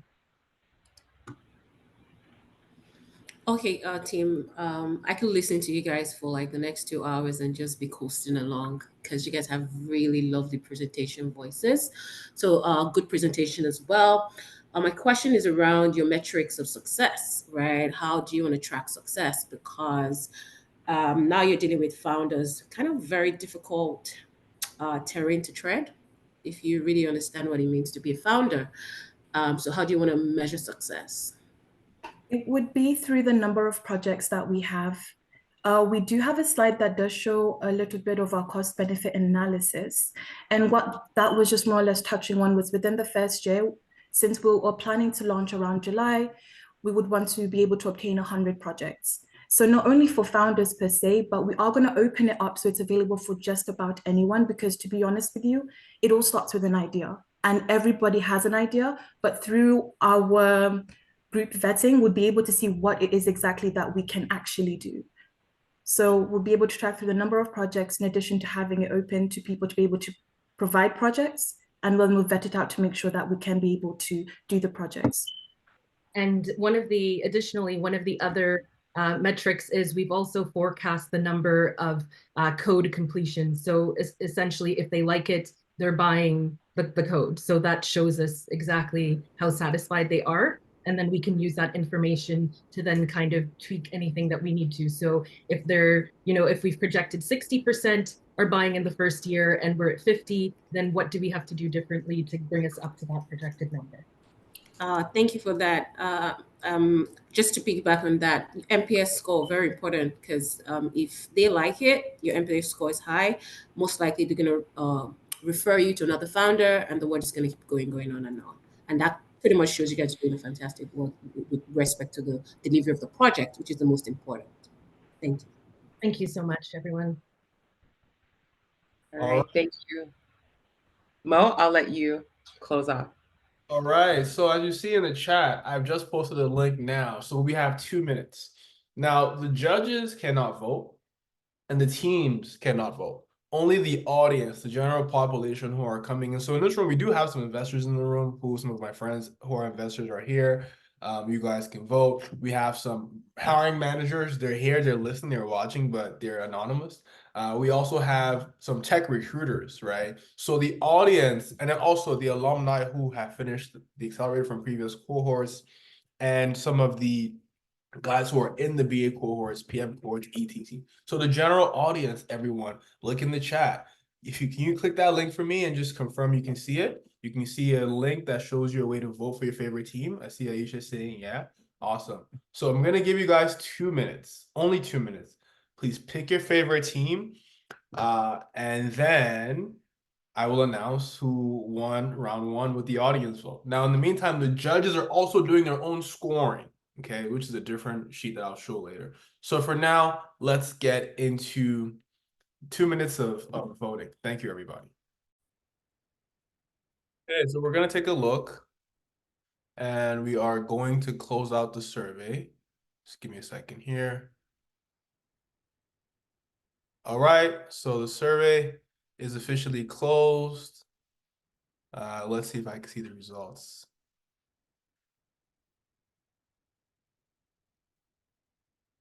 All right, I think we have.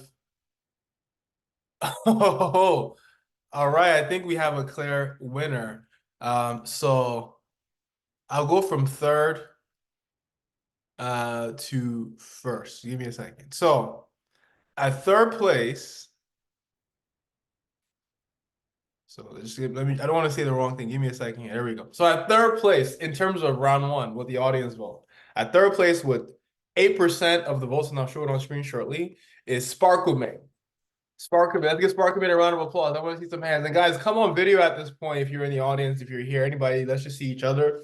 At third place at 8%, SparkleMate. At second place with 28%, Groupio. And I'll share at first place with over half the votes, 54%, is SkillHatGo. Let's give a round of applause to SkillHatGo for winning the audience vote in round one. Congratulations. So let's just look at it again. ConnectLocaly, 6.17% of the votes. Groupio, 28%. SparkleMate, 8.64%. FitMamaHub at 2.4%. And SkillHatGo at a significant 54%, as we'll see here. So congratulations to SkillHatGo for winning the round one audience vote. All right, so at this point, we'll take a quick 5-minute break, just 5 minutes. All right, we're gonna come back. We're gonna come back for round two. Over to you, Amina. All right. Well, I want to just thank all of our presenters on our last round. Great stuff. And congratulations to SkillHatGo for an amazing 54% audience vote. So we're going to go right into the demonstrations again. So we'll have Team 6, Event Light. All right. So presenters, please go ahead and share your screen.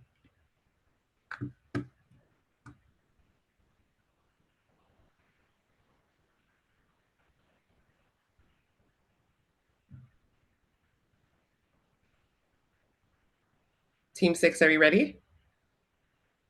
Oh, yes, we are. Just give me a second, please. Sounds good.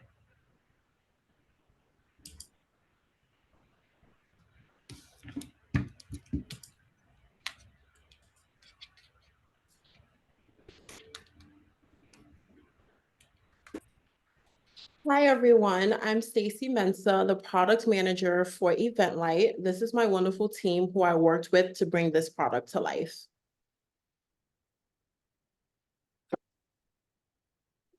Have you ever experienced this? You hired a vendor to provide a service only to find that the results did not meet your expectations after spending so much money? Many of us have, and it can be very frustrating, especially when you're planning an event. And that is why we created EventLite. So what is EventLite? Essentially, EventLite is an online marketplace that connects vendors with celebrants and event planners locally. We created EventLite with 4 things in mind. One is to save time. Basically, we're providing a one-stop shop for all of your vendors, whether this is your bakers, your DJs, your makeup artists for your special day, while providing full transparency so that you're able to see all of your vendors' past work and view actual verified reviews. Also, your peace of mind is our priority. So 100% satisfaction guaranteed, and also your protection with our secure in-app payments. Through research, it has been discovered that event planners need help finding different vendors and typically depend on the use of different search engines or just word of mouth. This causes 3 main problems. The lack of communication between event planners and vendors, difficulty connecting with event planners, and finally, a time-consuming and inefficient process. I'll now pass it over to Prince, our lead developer, to demo our results. Thank you so much, Stacy. So for our product demonstration, we're going to be using the user persona of Veronica Bringy. So Veronica Bringy is a bride-to-be, and she just had a bad experience with a previous vendor. So a friend recommended our application for her to get a baker for her wedding. So over on the screen, we can see that once Veronica logs into the platform, she gets to her dashboard. We provide her with a few options for vendors, but specifically she wants a baker, so she's going to type up a bakery. This showcases our comprehensive search feature. And based on her budget, she really wants a cake for $200 right now. So she decides to go with the second option, which is celebrity wedding cakes. She sees a brief explanation of the services offered by this vendor. Just to confirm her expectation, she also takes a look at the vendor profile and sees a few options for cakes. So at this point, she's satisfied and decides to go ahead with placing an order.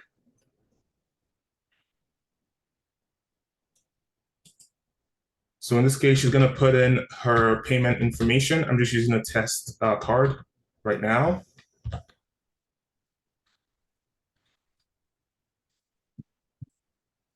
Perfect. So once the order is placed, Veronica can go ahead and chat with her vendor through our in-app chat features by inviting her vendor into the chat, whoever it is that's online at this point. She can literally create a new chat and ask for more questions like delivery dates as well as pricing options. So finally, if she's fully satisfied with her products, Veronica can wait and leave a review at the end of her service. So I'm just going to pass it on right now to Tolu to talk about our expectations for the future. All right. I think the next logical question to ask is, why now? Well, according to research, the event planning industry is $1 trillion industry, and it is expected to grow or to see a 30% increase by 2025. And we realize that there's a need to simplify the event planning process as the industry continues to grow. We've highlighted our major competitors in the market, and we're better when compared because we provide key event planning features like comprehensive filters, all event types, in-app integrated app, chats, and in-app payment wallet. So our monetization model is a commission per transaction based plan, and it entails that the event planner is charged 7% addition to the to vendor cost, and our vendors are charged 10% of every transaction that goes through our product. And we also have other monetization strategies as shown that we intend to launch in the future. Over the next 5 years of the launch of our product, it is expected that we generate $2.2 million in total benefit and approximately $1.7 million in net benefit. Our return on investment is estimated at 283.72%, and our break-even point is going to be in year 3, 2026, and our payback period is 26 months. All right, so in addition to all our MVPs, we look forward to launching more features for user experience enhancement over the next 2 years, ensuring that every interaction with Eventlight is seamless. Our next course of action is subscription plan, and we'll launch other features subsequently as listed on the slide. So what's next for us? Well, we're very excited to see our product launch, and we're very happy to share that we have 25 people currently on our wait list. And we also intend to launch our product on Google Play Store and App Store. And I would like to encourage at this time to encourage every one of you to take a moment to scan the QR code as displayed on our slide. And by doing so, you'll be among the first to experience the power of Eventlight. Thank you for your attention and enthusiasm.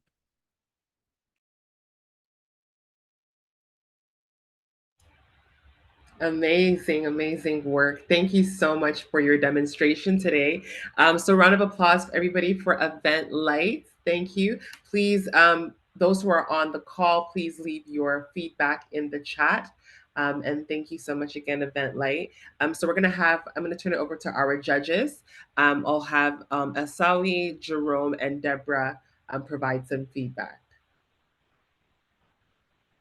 Great job. Really like the presentation. I also like how you listed your tech stack on the slide and who was presenting, so it's very easy to follow. This is half a question, half feedback. Tell me more about your wait list. Why I couldn't access it. It's requiring I can request access. Tell me more about how did you launch it and how did you point people or raise awareness about it?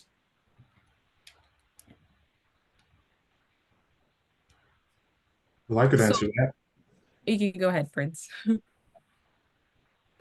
So right now, we've done a lot of organic marketing. So pretty much within ourselves, family members, friends. Personally, I know a few business owners as well that I've previously worked with in the past, and they were very much open to providing their emails and basic information for a great service like Eventlight that connects vendors to event planners. So it's a lot of organic marketing that we've done so far. Right. I think just in terms of feedback, I think you might want to consider this as a form of skin in the game, because even if you're looking at investors in the future and you present the numbers on how many people are actually providing a validated email that show real interest in your product, which is a form of skin in the game when it comes to prototyping. So I would go beyond just word of mouth and think about how do you create a robust wait list with people providing that their contact, and how might you leverage that for investment in the future? That would be my advice. Thank you. Thank you. Thank you. So we'll go over to Jerome for feedback. Yeah, great presentation, Eventlight, really good.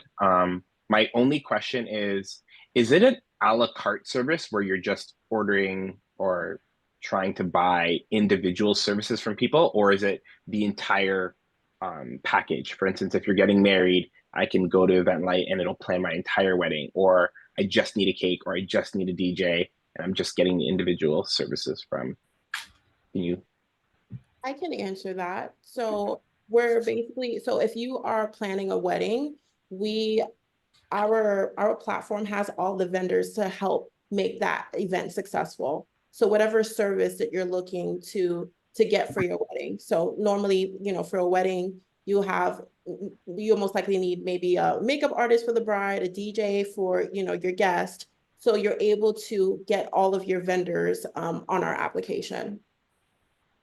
Got it. It might be really helpful from a marketing perspective to say what kind of events you guys are targeting. Like, is it weddings? Is it conferences? Like, because then the person who's entering your app will know what type of services they can enlist for, right?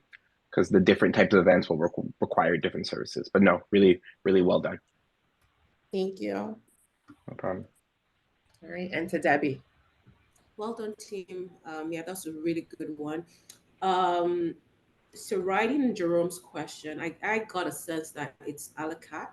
So if it's a la carte, based on your response, Stacey, what's your post-connection plan with respect to vetting the vendor's delivery end to end? Because that's a very critical part of the business, even though your business is just connection.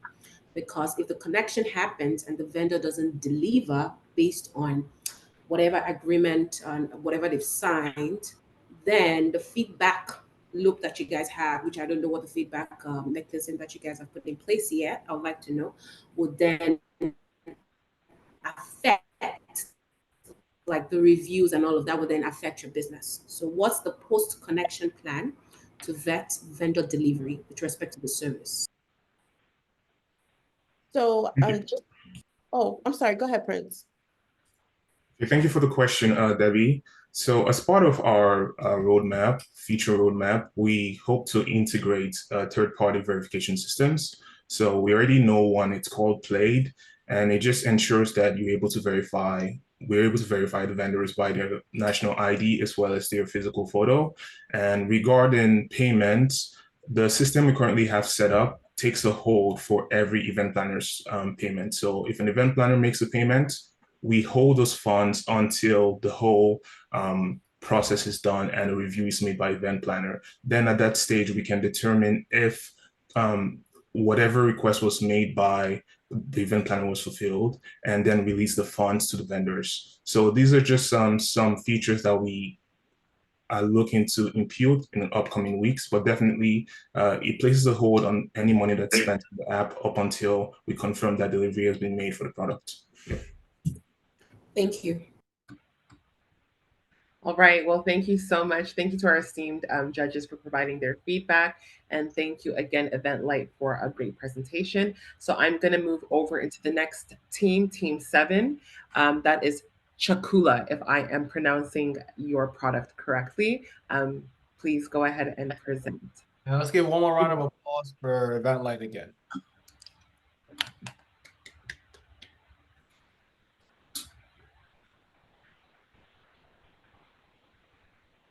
Good morning, good afternoon, and good evening, everyone. My name is Ernest Kapiamba, and I'm excited to present to you Chakula, your meal plan hacking app.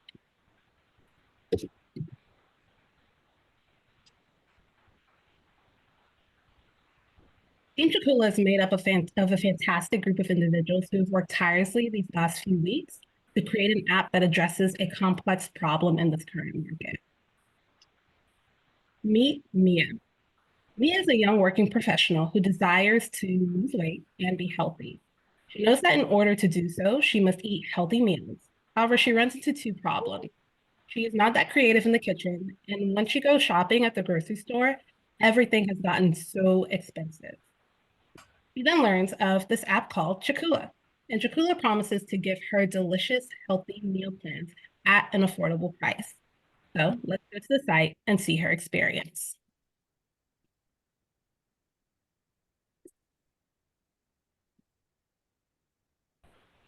You've met Mia, and you know what Mia's goals are. In short, to eat healthy on a budget. So when Mia comes across Chakula, she can clearly see that Chakula is meant to address exactly those concerns. So Mia's going to start, in short, to eat healthy on a budget.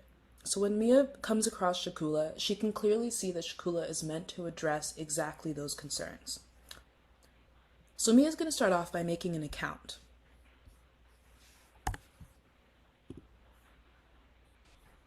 Let's get started.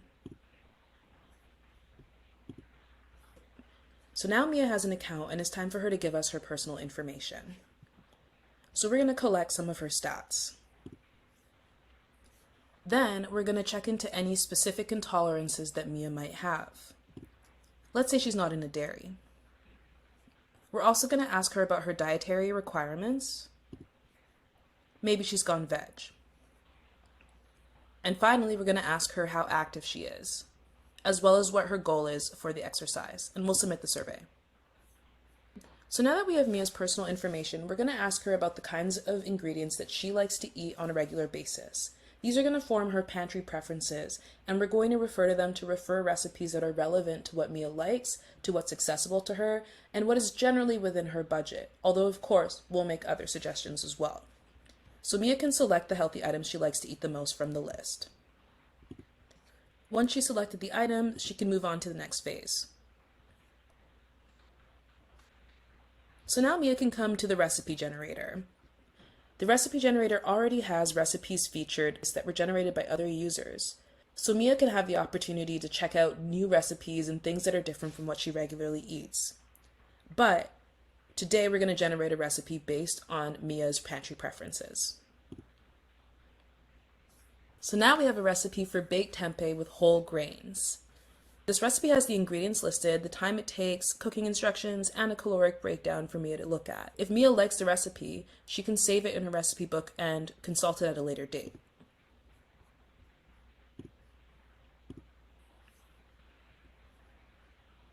So now she has it in her recipe book.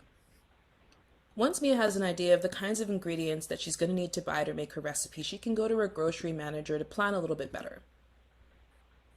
So now we're at Mia's grocery manager, which holds her pantry preferences, and her shopping list. At any time, Mia can come here and edit her pantry preferences, add or remove things, or even go into the catalog to add new items to her pantry preferences. If there's a certain item that Mia wants to find, she can search for it by going here. This will give her all of the possible places she can find this ingredient, as well as the price and the store. She can also add things to the shopping list from here.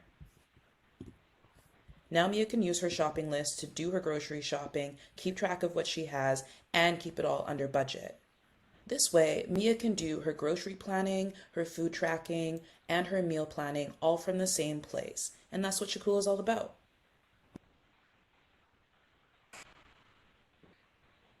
Shakula out-delivers our competitors as it allows our users to do meal planning, nutrition tracking, grocery lists creation, meal budgeting, and find grocery deals. The potential market size for our product is over 14 million people. Through social media marketing, advertising, and a 7-day free trial, in 1 year, we aim to capture a minimum of 26,000 subscriptions who will pay $3 a month, and that will give us a revenue of well over $900,000.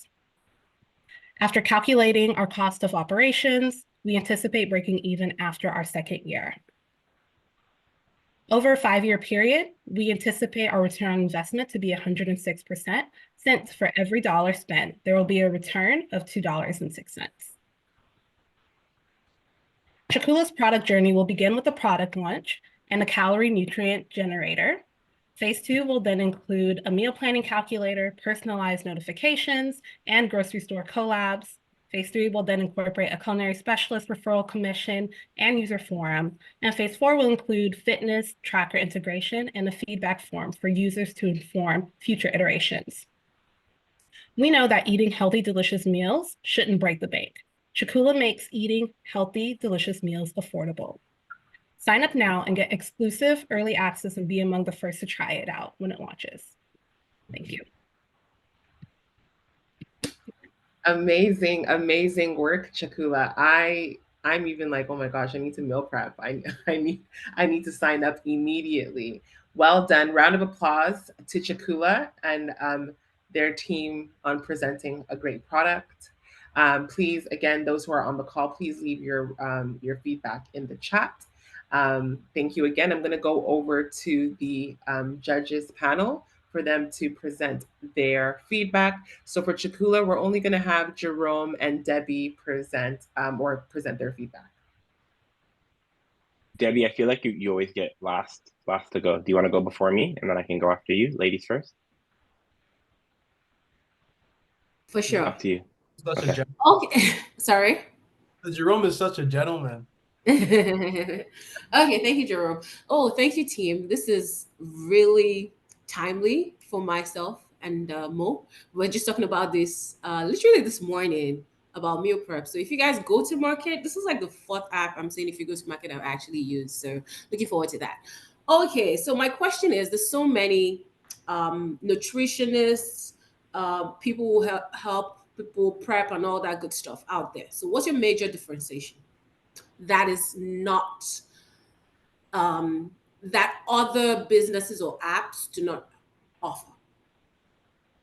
So our main market is for primarily those who are budget conscious. We understood that other companies can offer that nutrition aspect, but for us, with us being able to provide the different grocery prices and for them to be able to compare in that way, it differentiates us from other products in the market. Thank you. Awesome. My question is just in terms of your workflow. Like I think about the way that I shop like once a week and I try to shop for the week. So will your app give me like, can I highlight the 5 meals or the 4 meals I want to make in the week? And then it'll show me how to shop to those 4 or 5 meals in that week. And then I can kind of budget to that. It's more of a question about your workflow and kind of the design. Yeah, so that's part of the future iterations. Our primary MVP was to be able, or for our MVP, we wanted to show the prices first. But in future iterations in the development, we would add an option to be able to have like a budget that you set, and then it would subtract from there, so you know how much you're spending along the way. And then also, I believe it's in phase 2 or 3, would be adding that meal planning calendaring, so that it would have a time frame for where you're spending that money. Awesome. Thank you. Great job. Great job, guys. Thank you so much for the feedback, Debbie and Jerome. So again, round of applause for Shakula. What a great product. So we're going to go to Visitor. So that's the next group, and that is team 8. So for those who are going to be presenting, please go ahead and share your screen.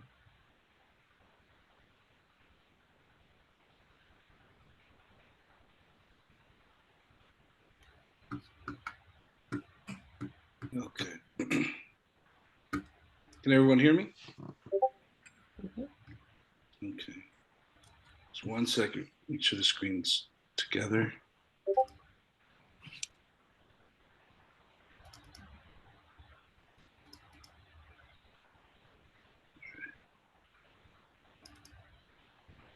Ready, Madison?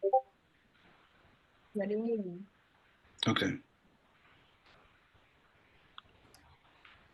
All right. Good morning, good afternoon.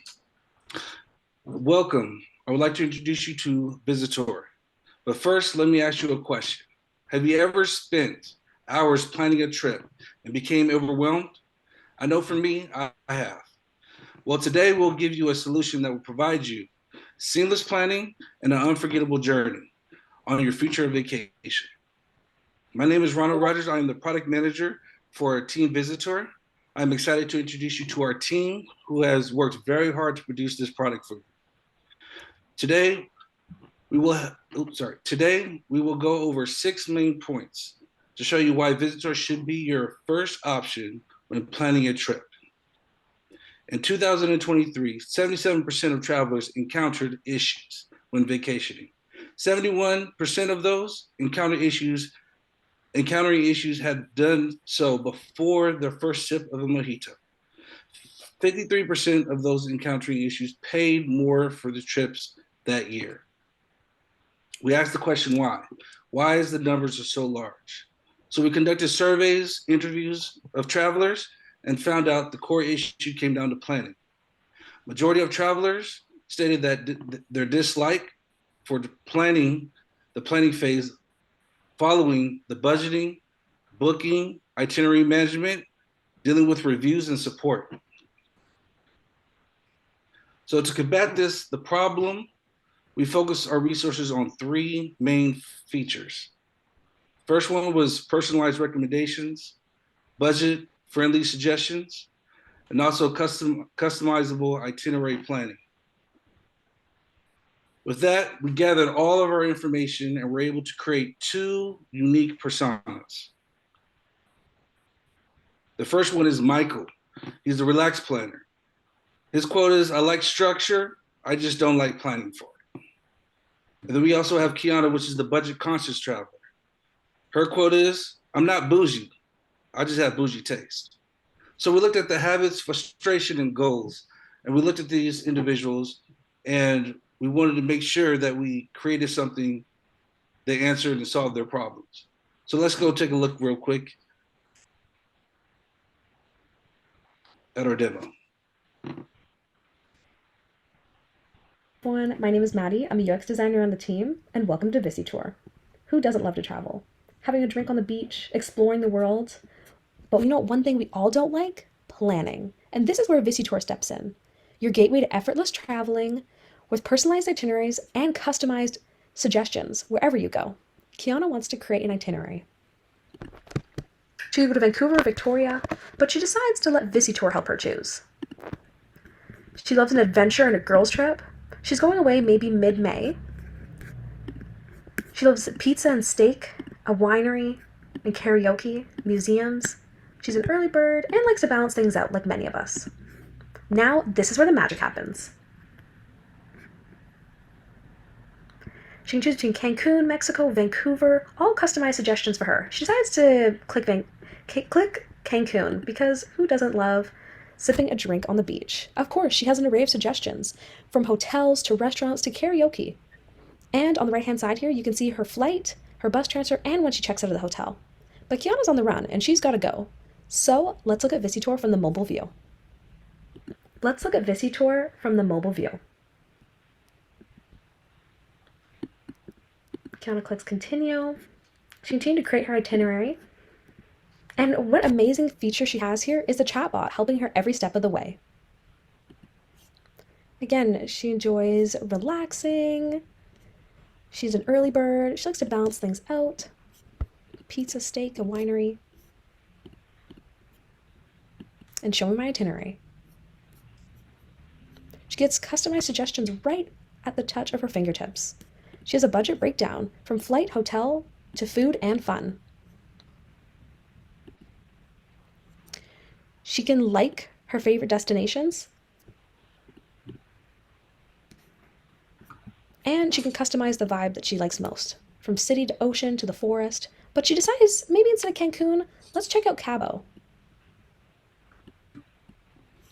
Of course, she has an array of options, including flight, hotel, and transport, but she decides to go with the Crystal Grand, which includes all 3 things she's looking for, and it is budget friendly. Of course, Visitor recommends the best room that it believes she would like. And what is this?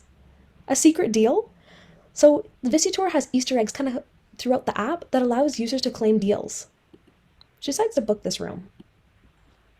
She confirms with a credit card. And let's check out her e-ticket. This allows her to seamlessly check in and makes it so easy for her wherever she goes. She has everything at the touch of her fingertips. And what is this? She just earned 500 points. Let's go check out some other deals. Visitors allows users to take part in challenges, rewards, and referrals to turn into travel experiences. She decides to refer a friend because maybe she wants to bring a friend with her. She clicks invite. She has an array of options in terms of how to share this referral. And she clicks home. Thank you for enjoying Visitor with us, and let's travel the world together.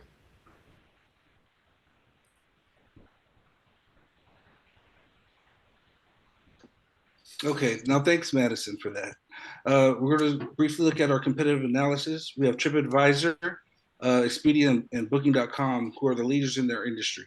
And for us to make sure that we get a leg into the industry and make sure we can disrupt, we want to focus on the core areas that we stated earlier, which was the personalized recommendations, itinerary planning, and the budget consideration. We're going to look slightly at our financial projections. The average user spend would be about $2,100, with our commission rate being 6%. Therefore, per user spend would be about 120 per user would be $126. We would have a conservative numbers of users in the first year, conservative of 10,000 users. So by the 5th year, grow to 1.3 million. By the 2nd year, we'll have our break-even point and also our payback period during that time period. Looking at also our roadmap from quarter 2 of 2024 to quarter 1 of 2025, we have a lot in store and planned for our platform, for our features, and to make sure we take care of our certain milestones that we have in place. We want to thank you all for listening to our presentation, and just next time you plan on traveling, use Visitor. Thank you.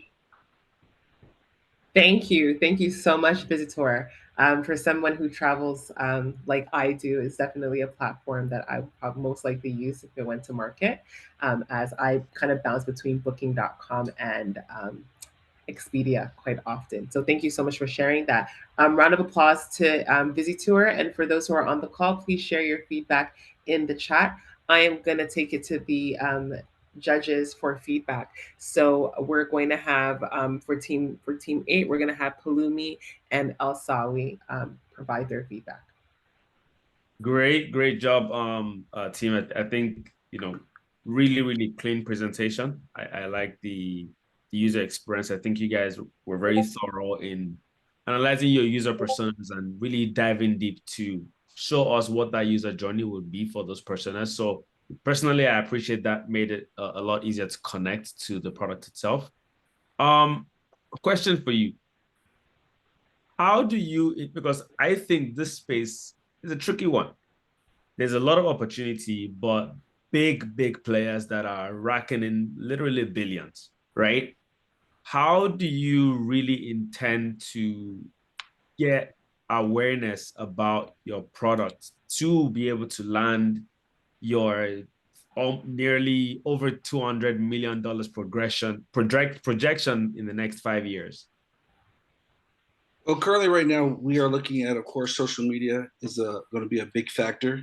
Of course, that's a way that we can directly get to the consumer. Other than that, we also entail partnerships. We currently plan on going towards the direction of partnerships heavily in order to get some also possibly exclusive deals, enable to us to get into the market. Right. Sorry, let me just double click on social media there. Still around the same question. How?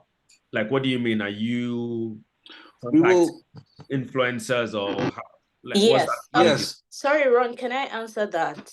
Yes, we're going to be using lots of social media influencers because as we know today, they play a big role in marketing products. I mean, if you go on TikTok, there are so many people that buy things and they tell you, oh, I saw this on TikTok, I saw this on Instagram. So we're going to be using that heavily. We'll also be using search engine optimization in addition to partnerships. Thank you.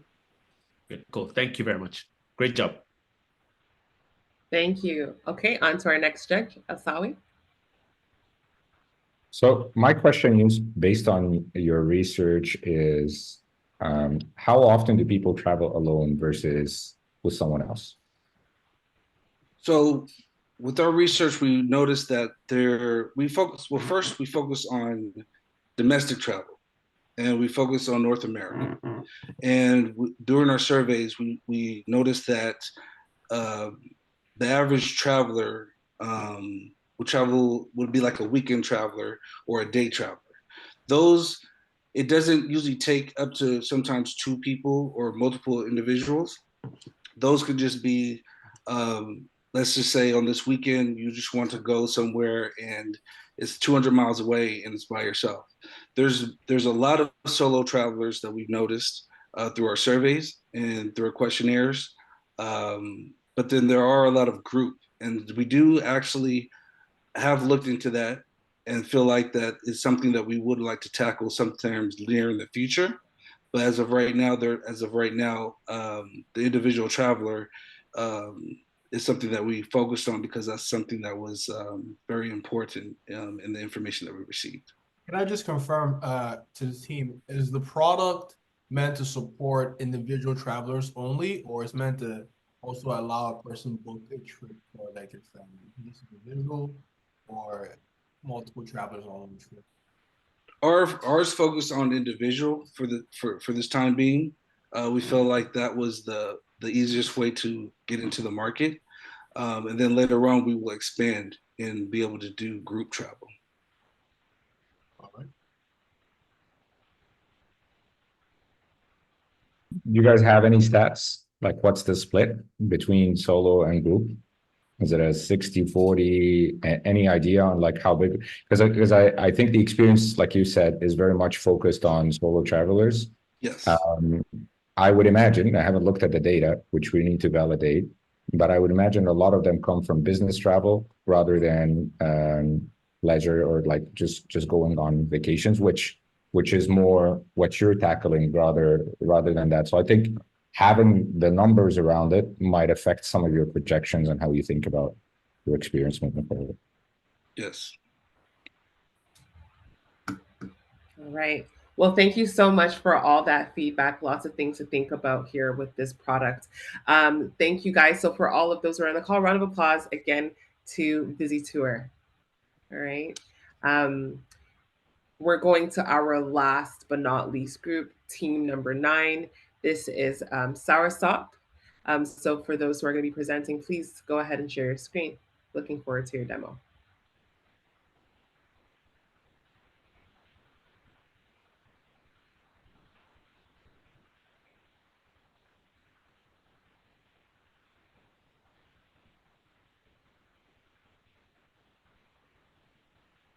Thank you for sticking with us this afternoon. We present to you SourSop. SourSop is a mobile app built to empower Black female consumers with the tools they need to make informed choices that benefit their health.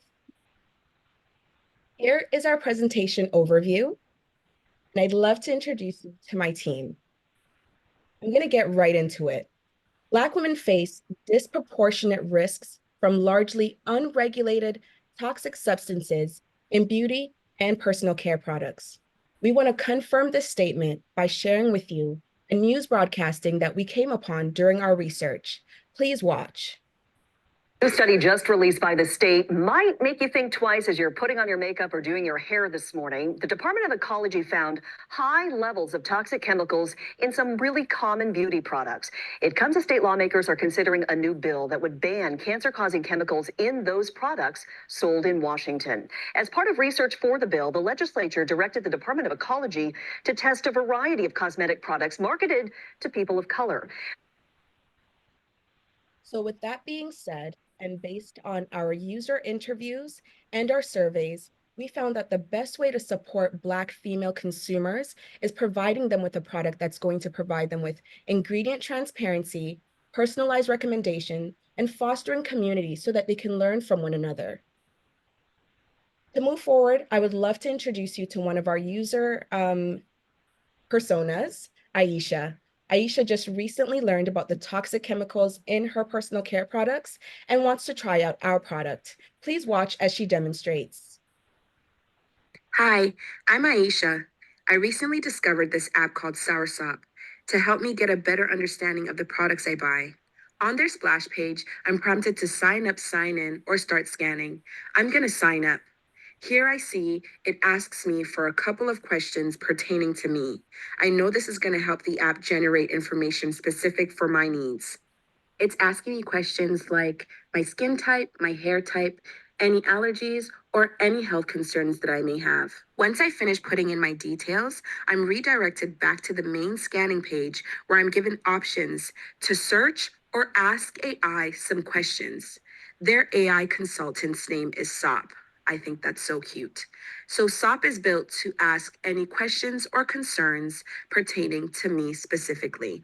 I have a product that I really want to learn about, so I'm going to go ahead and scan it. Once I scan it, I'm given a brief overview and the rating for the product. I'm going to select to see more.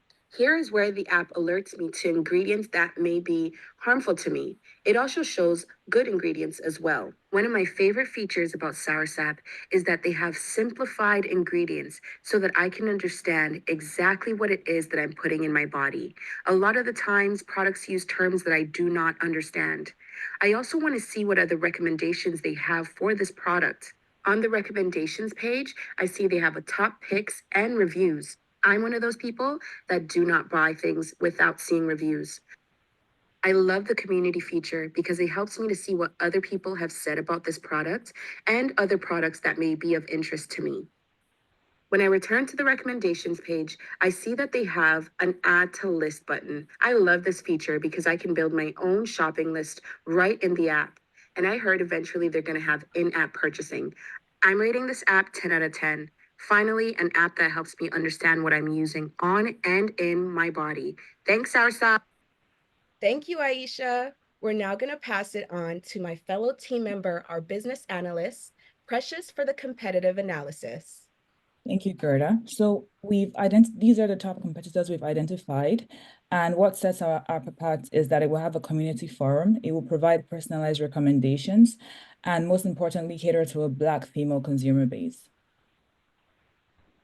Now, our two main revenue streams will include in-app premium subscriptions priced at $5 per month or $60 per year.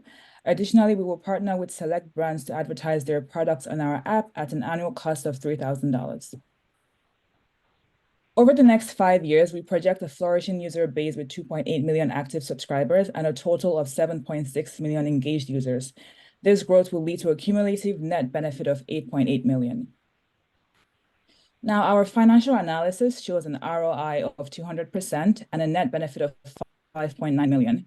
We expect to break even by the second year with a benefit to cost ratio of 3.1, demonstrating that SourSop is a highly profitable venture. Next, I will pass it over to Kingsley, our project manager, to speak on the roadmap.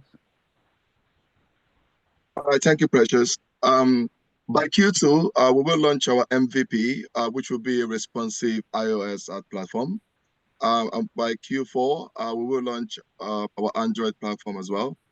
And in Q1 of 2025, we will provide an in-app purchasing ability for customers to be able to get. Jada, please take it away, Sota. So in conclusion, Black consumers spent $6.6 billion on beauty products in 2021 alone. This means 11.1% of the overall US beauty market is in their hands. We need to provide in their hands something that's going to provide them with the education and the confidence to use their purchasing power on something that's going to benefit, not destroy their health. And with that being said, please scan our QR code to join our waiting list. Thank you so much for listening. Wow. Wow, wow, wow. Round of applause to SourSop. What an amazing product. As a Black woman who is a consumer in beauty products, it's definitely an app that I would use. So thank you again. So we're going to pass it. So for those who are on the call again, as I mentioned before, we know the drill. Please post your comments and your feedback about the product in the group chat. We're going to hand it over to our esteemed judges. So for SourSop, we're going to have Palumi, Alsawi, and Jerome provide their feedback. All right, so I'll hand it over to you, Palumi. Great job, guys. Really good. I like how targeted you are. You're not beating around the bush. You're specifically focusing black women. And, I think great to start with that, one customer segment first before thinking of expansion. So great job. I personally like that. My question to you is this, just, double clicking on your monthly $5 subscription. And my question is, I think about why should a Black woman pay for this, right? Is there enough value to substantiate that charge? And I guess my question is really about your research, right? Is number one, how often are Black women purchasing products? Do you know what that number, do you know how often that is on a monthly basis? Plus, how much are they spending? And I'm trying to link that to why you're charging $5 a month. Not that it's wrong, but what experiment did you carry out? What research did you carry out to come about those numbers? So I'll answer that. So in terms of why we're charging that amount, we did take a look at our competitors, Yuka and the OnSkin app, and our price is based off of what they're currently charging, and as well as what we offer. So Yuka is a similar app to our product, but they deal with food as well as personal care products. And their features are not as enhanced as ours. Our page will offer a community forum. It will offer personalization. So that's what that was sort of the deciding factor in the cost that we decided to go with for this app. Great. Just my feedback about that, great to try to benchmark against other competitors in the industry or similar products in the industry. I think will be even better to really research how much are Black women spending on products on a monthly basis, right? And how frequently are they purchasing to further substantiate or firm up what our pricing is. Of course, that will still be sort of subject to further testing in the market, but great job, guys. Just before the next judge comments, I just want to say I have to run now. Huge well done to everybody. I have an appointment by 12:30. I'm running late already, so well done. And I really do look forward to some of these products in the marketplace. So if you launch, please just hit me up, and I'm gonna definitely use your product. Well done to everybody. Thanks, Debbie. Thank you. All right. So I believe, Palumi, you were done with your feedback. Okay, so we're gonna go on to Alsawi. Okay, I think Palumi kind of started me on this thinking, but I was just thinking of the spectrum of health to price. Of course, health is what you're trying to, or health conscious consumers is who you're targeting, but also thinking about the price point. One of the tactics that I would recommend that you think about is, we're all talking about anchors in the market that you can use so you can benchmark against and set your pricing strategy.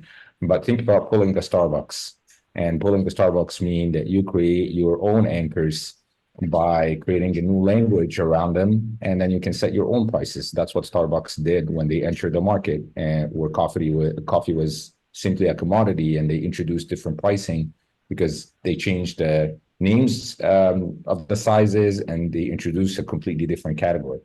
So my thinking is, as health is one of many causes that you're actually helping consumers make decisions on, what about other causes that you can think about? So that I think would allow you to pull more of your own anchor. But if I'm looking at a product and the whole premise I'm seeing is that you will enable your consumers to choose where their money is going, and you may be able to integrate features around what causes that this brand support. And if they align with my causes, they care about my health is one thing, but what other causes do they support? I can make better decisions on where do I want to put my money. And do they help my community, or do they make decisions and they fund causes that I don't care about or goes against my values? But I think if you think about expanding the causes a little bit, you'll attract more than the health conscious, is my feedback. Thank you for that. I'll be quick, son. I know we're over time. Simply, I love the name and the branding. I want to give you guys a huge shout out for that. I think it's super catchy, and I think people will be drawn to your brand right away. My only question for you is, how do products get added into the repository or the inventory? Do people or members in the community scan them? Like, I want to know more about that integration and how me as a user will know what product to buy based on the people within the community. Sorry. So we're going to start off with generating products that we know Black women use often. So that will already be within our app. And then based on what our new users are scanning and inputting into the app, that'll also further our database. So we'll continue to build our database as we build our app, and also take the feedback and suggestions from our users to help us to be able to have a database that's wide enough so that they are always finding the products that they need.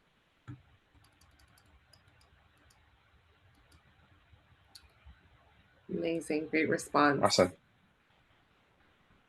All right, well, we have concluded with the demo day presentations. Again, thank you guys so much. SourSop, amazing product, something that I definitely will use. So Mo, will we have them use the same link again to vote? So we're gonna do the audience vote for your favorite product, okay? And then we are going to present the judges' score, overall score, or the best for the best demo for today. All right. So Mo, I will hand it over to you. Did you want to share anything, any last minute things you wanted to add? Yeah. So round two, can y'all click that link? So again, only the audience. Can you just click that link in the chat and let me know if you can see the different products that I'm presenting right now? There should be 4. Yeah. Are we seeing it? Just confirm with me.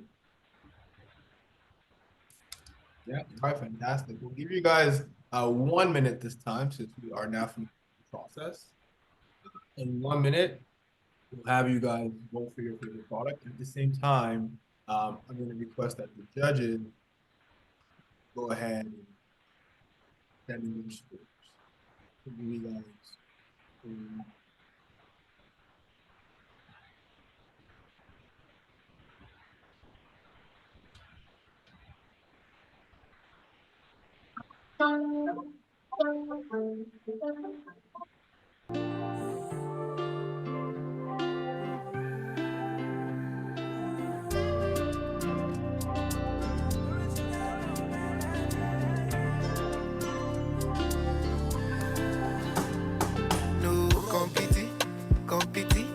competition for my lady. Oh no, cause she get everything where I need in a woman and more. My lady, if you see my lady, oh, it's not no one. You go know say people fine. You go know say God design in a LLA. Oh, na LLA. Oh, she na yansho, he like mattress. She na peso, he like actress. I say no nobody be contest you. My baby, Shena ya show, Shena beso, Shena westo, na don't be meto. Nobody be contest you. My abani, darego, ulumi, malolego, mommy, and daddy. Mr. Money, like you let my shanty, show me what you carry.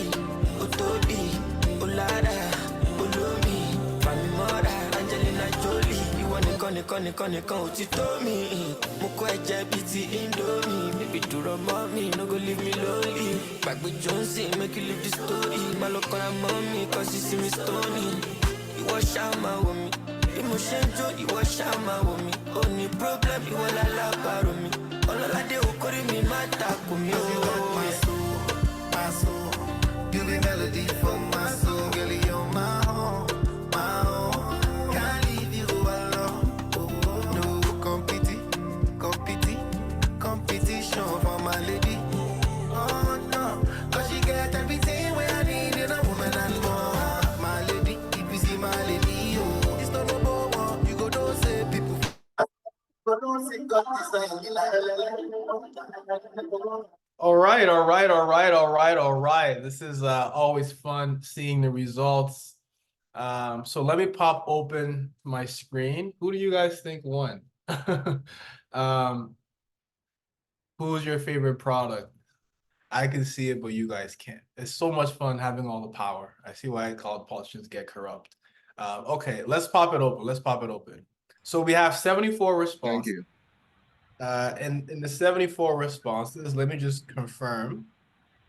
We have, there we go. So I think it's clear. At third place today for the audience vote of round 2, round of applause for Chakula. At third place today in round 2. At second place today in round 2, we have Event Light. Let's give Event Light a round of applause. And at first place today in round 2, at an overwhelming 60% of all the votes, is SourSop. Let's give a round of applause for SourSop for crushing it today and winning the audience vote by an overwhelming majority. And I'm surprised to see this because it's a women's product. I thought that a lot of men will not vote for the product and you guys would be disadvantaged, but that wasn't the case.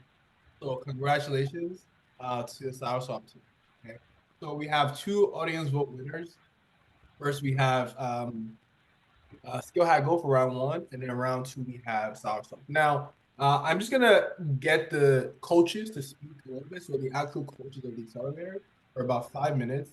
After which, I will then pass it on to the judges to maybe just share a few final comments, and then I will share who had the highest overall judges score. Now, the impact of having the highest overall judges score, again, is that the team will get $1,000 that they can use not towards pizza or not towards going up to the Bahamas, but towards the product specifically, okay? All right, so I'm going to start with Coach Oludi. 1 minute, just share, your encouragement to the teams and, share, your experience as a coach. Would talk to Coach Oludi, would talk to Coach Akin, and then maybe Coach Josh, who's the design coach. And we'll go from there to the final teams. Wow. Amazing presentations indeed tonight. It's great to have all the teams. Thanks to all the judges and the audience.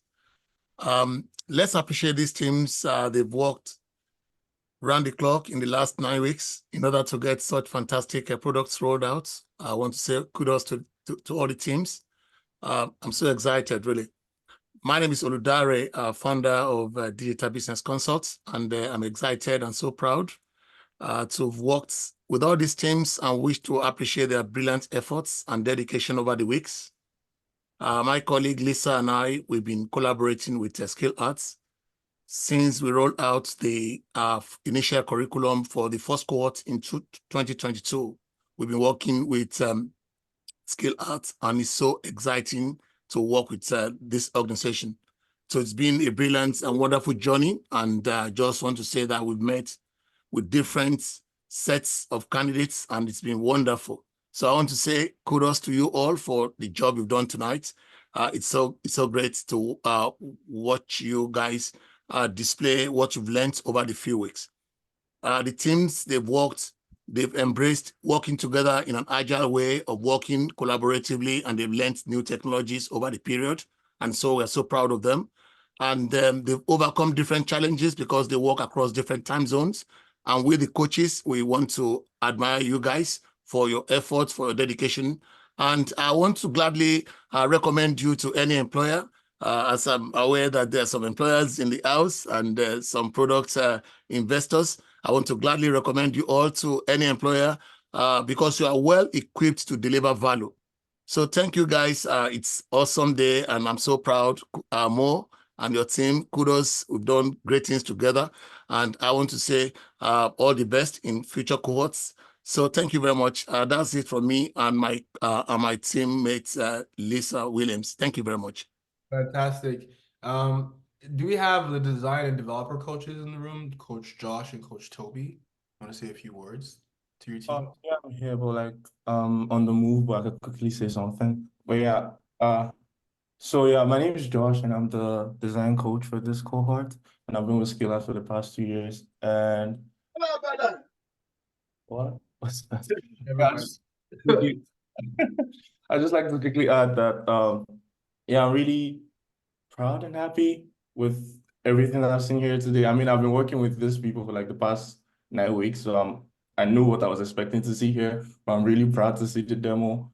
And yeah, I just know that all of them, they're going to like create waves in the market. So if you're a recruiter here, a founder here, please reach out to them now, because like getting the stock at a low price, just do that now. And yeah, that's just our close. But yeah, thank you very much. And yeah, the hard work so far paid off. I hope you guys see that. And regardless of those that are announced, like the top 3, the winners, whatever, everything was good. Everything was good. I've not seen it terrible or anything below standard here today. So yeah, that's just our close. Thank you very much. Thank you, Josh. All right.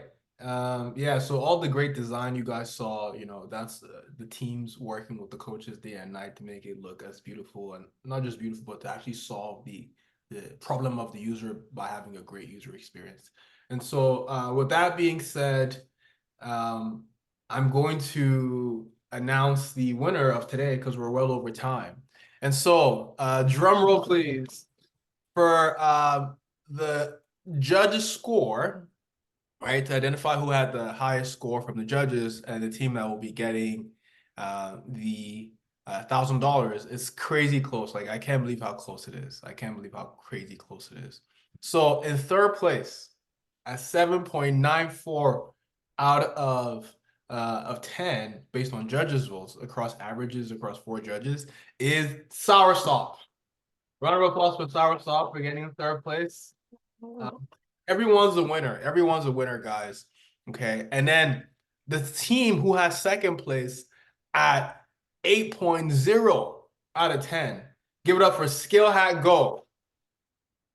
And then for number 1, the number 1 team today, the winner of the 2024 cohort 7 demo day at SkillHat is, make some noise for Eventlight. Eventlight at 8.16. So Eventlight, congratulations. You are the winner with the highest overall score today. Oh my gosh. Congratulations. Can you imagine? Oh my gosh. Thank you guys. Thank you so much. Thank you very much. Thank you. Great job, guys. Amazing. The numbers were so close. So you guys can see, so here's how it looks, right? So we have the team, we have the judge speaking, we have the 4 criteria: business viability, presentation quality, technical depth, and design. And each judge gives their score and you get the average. So if we go from third is at 7.94. The judges put a score in there and then you guys average 7.94 at third. And we even go to fifth. The crazy thing is that at the fifth, 6.88, 3 teams scored 6.88, which is ConnectLocaly, SparkleMate, and Visitor. So all 3 teams 5th place. And fourth is 7.81, which is Groupio. And then third is 7.94 at SourSop. Second is 8.0 at SkillHatGo. And the difference between the number 1 team and number 2, which is wild, is just a 0.16, which is event light. So we are all winners today because everyone got a fantastic score in general. No team came in at like 4 out of 10 or anything like that. Every team had a really good score. So congrats to the team. So with that being said, let's just start off with the team who won the first audience vote, which is SkillHatGo. If anyone in your team wants to just accept the audience vote and say a few words about your experience and share a thank you. And then we'll go to the second team with second audience vote, which was SourSop, and then finally we'll come to winner of the overall demo day, which was Event Light. So we'll go to SkillHatGo. I can go. So just to talk a bit about our experience for the past couple of weeks, it has been very challenging. One of the things I do appreciate about the program, and I know I speak for my team when I say this, is how digestible each of the deliverables are. It does seem like it's a lot, but you would be so surprised with how much you can do within a short period of time. I would also encourage everyone to find some time, if you do join the acceleration program, to connect with your team individuals separately so that you get more of a feel of the situation at hand. It has been challenging, it really has, and consistent adjustments in addition to growth has been taking place. I feel so privileged to have served upon the amazing group members that we've had. We did lose one along the way. Nonetheless, the vision continued. Once anyone ever dropped the baton, we picked it back up and continued going with it. It is so amazing that we're able to bring it to life, and the fact that, you know, we do join this program so that we can stand better in a position to be hired, and we do stand behind this product wholeheartedly. Fingers crossed we're going to work to get it onto the market so that we can be able to help our alumni members in addition to founders as well. It has been an intense couple of weeks, but I wouldn't change it for the world. All right, fantastic acceptance speech to Hilda. Other members of the team, put your comments in the chat. Let's go to SourSop. Who wants to accept the audience vote on behalf of SourSop team? Thank you guys for voting for us. We really tried our best to come up with something that we know can benefit our community. We see that a lot of people who are even within this program are Black women, and it's time that we really focus on creating something that is for us, right? Something that really looks out for us. There's already a market for everyone else. It's time for us to niche down on a product that's designed to benefit us. So we thank you so much for voting for us, and myself and my team. We did have a lot of ups and downs as well, but we made it through and we designed something that we're very proud of. So we will be moving forward with bringing this to market. Thank you. Fantastic. And of course, let's go to the winning team today, Event Light. Who would like to speak on behalf of your team to say thank you to the judges for getting the highest score? Hi, I'm so excited. Thank you so much, everyone. I'm at a loss of words. I want to thank God, my sister, my brother. No, I'm kidding. No, seriously, you know, we're really thankful. It was a lot of, you know, we learned a lot along the way, and you know, different personalities. I had like 10 meltdowns, but you know, it all came together. I feel that one thing that we had in common was we were all very passionate about, you know, the turnout of our project, right? So that's a good problem to have. And I'll allow Prince to speak, but thank you so much, everybody. Sure. I think, Prince, you want to say a few words as well? Yes. Thank you so much, Mo, for this opportunity.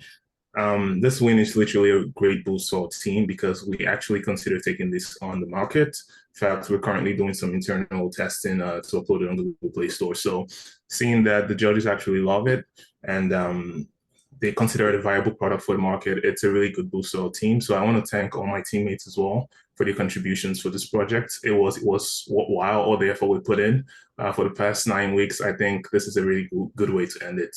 So thank you, SkillHat. Thank you to everyone. And I thank God as well. Fantastic.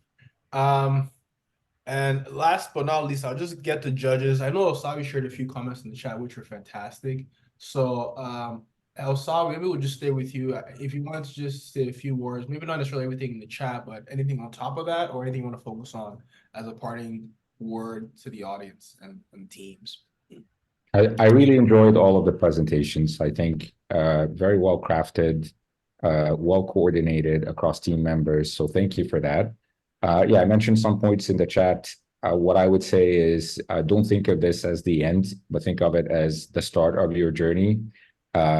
Collaboration, I think, is going to be key for you, and trying different things. So think about experimentation and prototyping and diversifying your risk and being able to find that product market fit through experiments rather than continuing to go in one direction and not be willing to pivot would be the thing that I would add to my comments. But thank you, everyone, and great presentations. Thank you, Osabi. Let's go to Pelumi to round it up today. Yeah, amazing job, everyone. Honestly, I was involved with a few of the individuals on these different teams. Major shout out to like Event Light. I remember Stacy, because I coached Stacy. One time she reached out to me and she was ready to quit.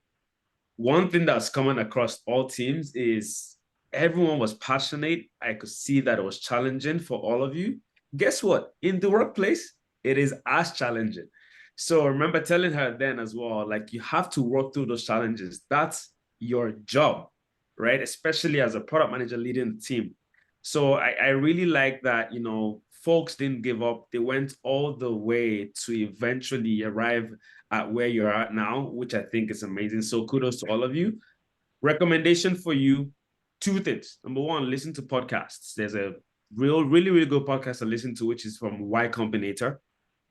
A lot of intel about starting SaaS startups. Number two, read books. Recommendation, there's a book here that I have here called The SaaS Playbook. It is by Rob Wallen, and I'll put it in the chat as well. Really good book. It will help you with the startup mindset. All the things that Elsa is saying, all in that book as well, all aligned.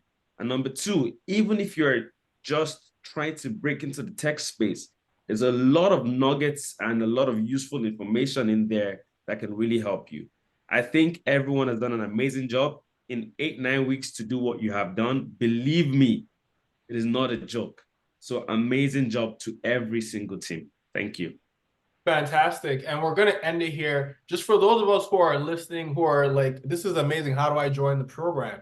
If you are a person who you have to have completed your training and your bootcamp to join the Accelerator, because you're coming here to build what you've learned. And so if you have completed training in a role you want to get into in the Accelerator as a BA or as a developer, or as a product manager, our next cohort begins June 1st. So you can register at skillhat.ca/accelerator. If you have not been trained, though, you're saying, I want to come in as a developer, but I actually haven't gone any training. Well, you want to take the training programs first. So we have a number of programs, including business analysis, Agile project management, no-code and AI software development, product design, and product management. We have 2 scholarships going on right now where you get a significant discount off the product program, and same thing for the no-code and AI programs as well. You can go to skillhat.ca/courses. And if you're an entrepreneur and you want your product built in the next cohort, if you have an idea, guess what? You can actually build it in the Accelerator, or, you know, at some point, maybe you can build it through SkillHatGo, right? That should be exciting. And that's it for me. That is all. Let's take a photo. Let's take a quick photo before we exit. We're going to take a photo with everybody in the room. So let's take a photo for our yearbook. Everybody come on camera. If you didn't do your makeup, there's no more time. Just got to thug it out. Okay. I do my makeup either. I woke up like this. All right, ladies and gentlemen, let's come on camera. I'll take the first photo in 5, 4, 3, 2, and 1. Let's see some hands and some teeth. Hey, take the first one. I gotta slide over for a second. There's like 100+ people here, right? So 3, 2, 1, hands and teeth. Hey, and now let's see if we got one more. One more. There's so many people here. It's crazy. Okay, one final photo. Ladies and gentlemen, congratulations. 3, 2, 1. Hey.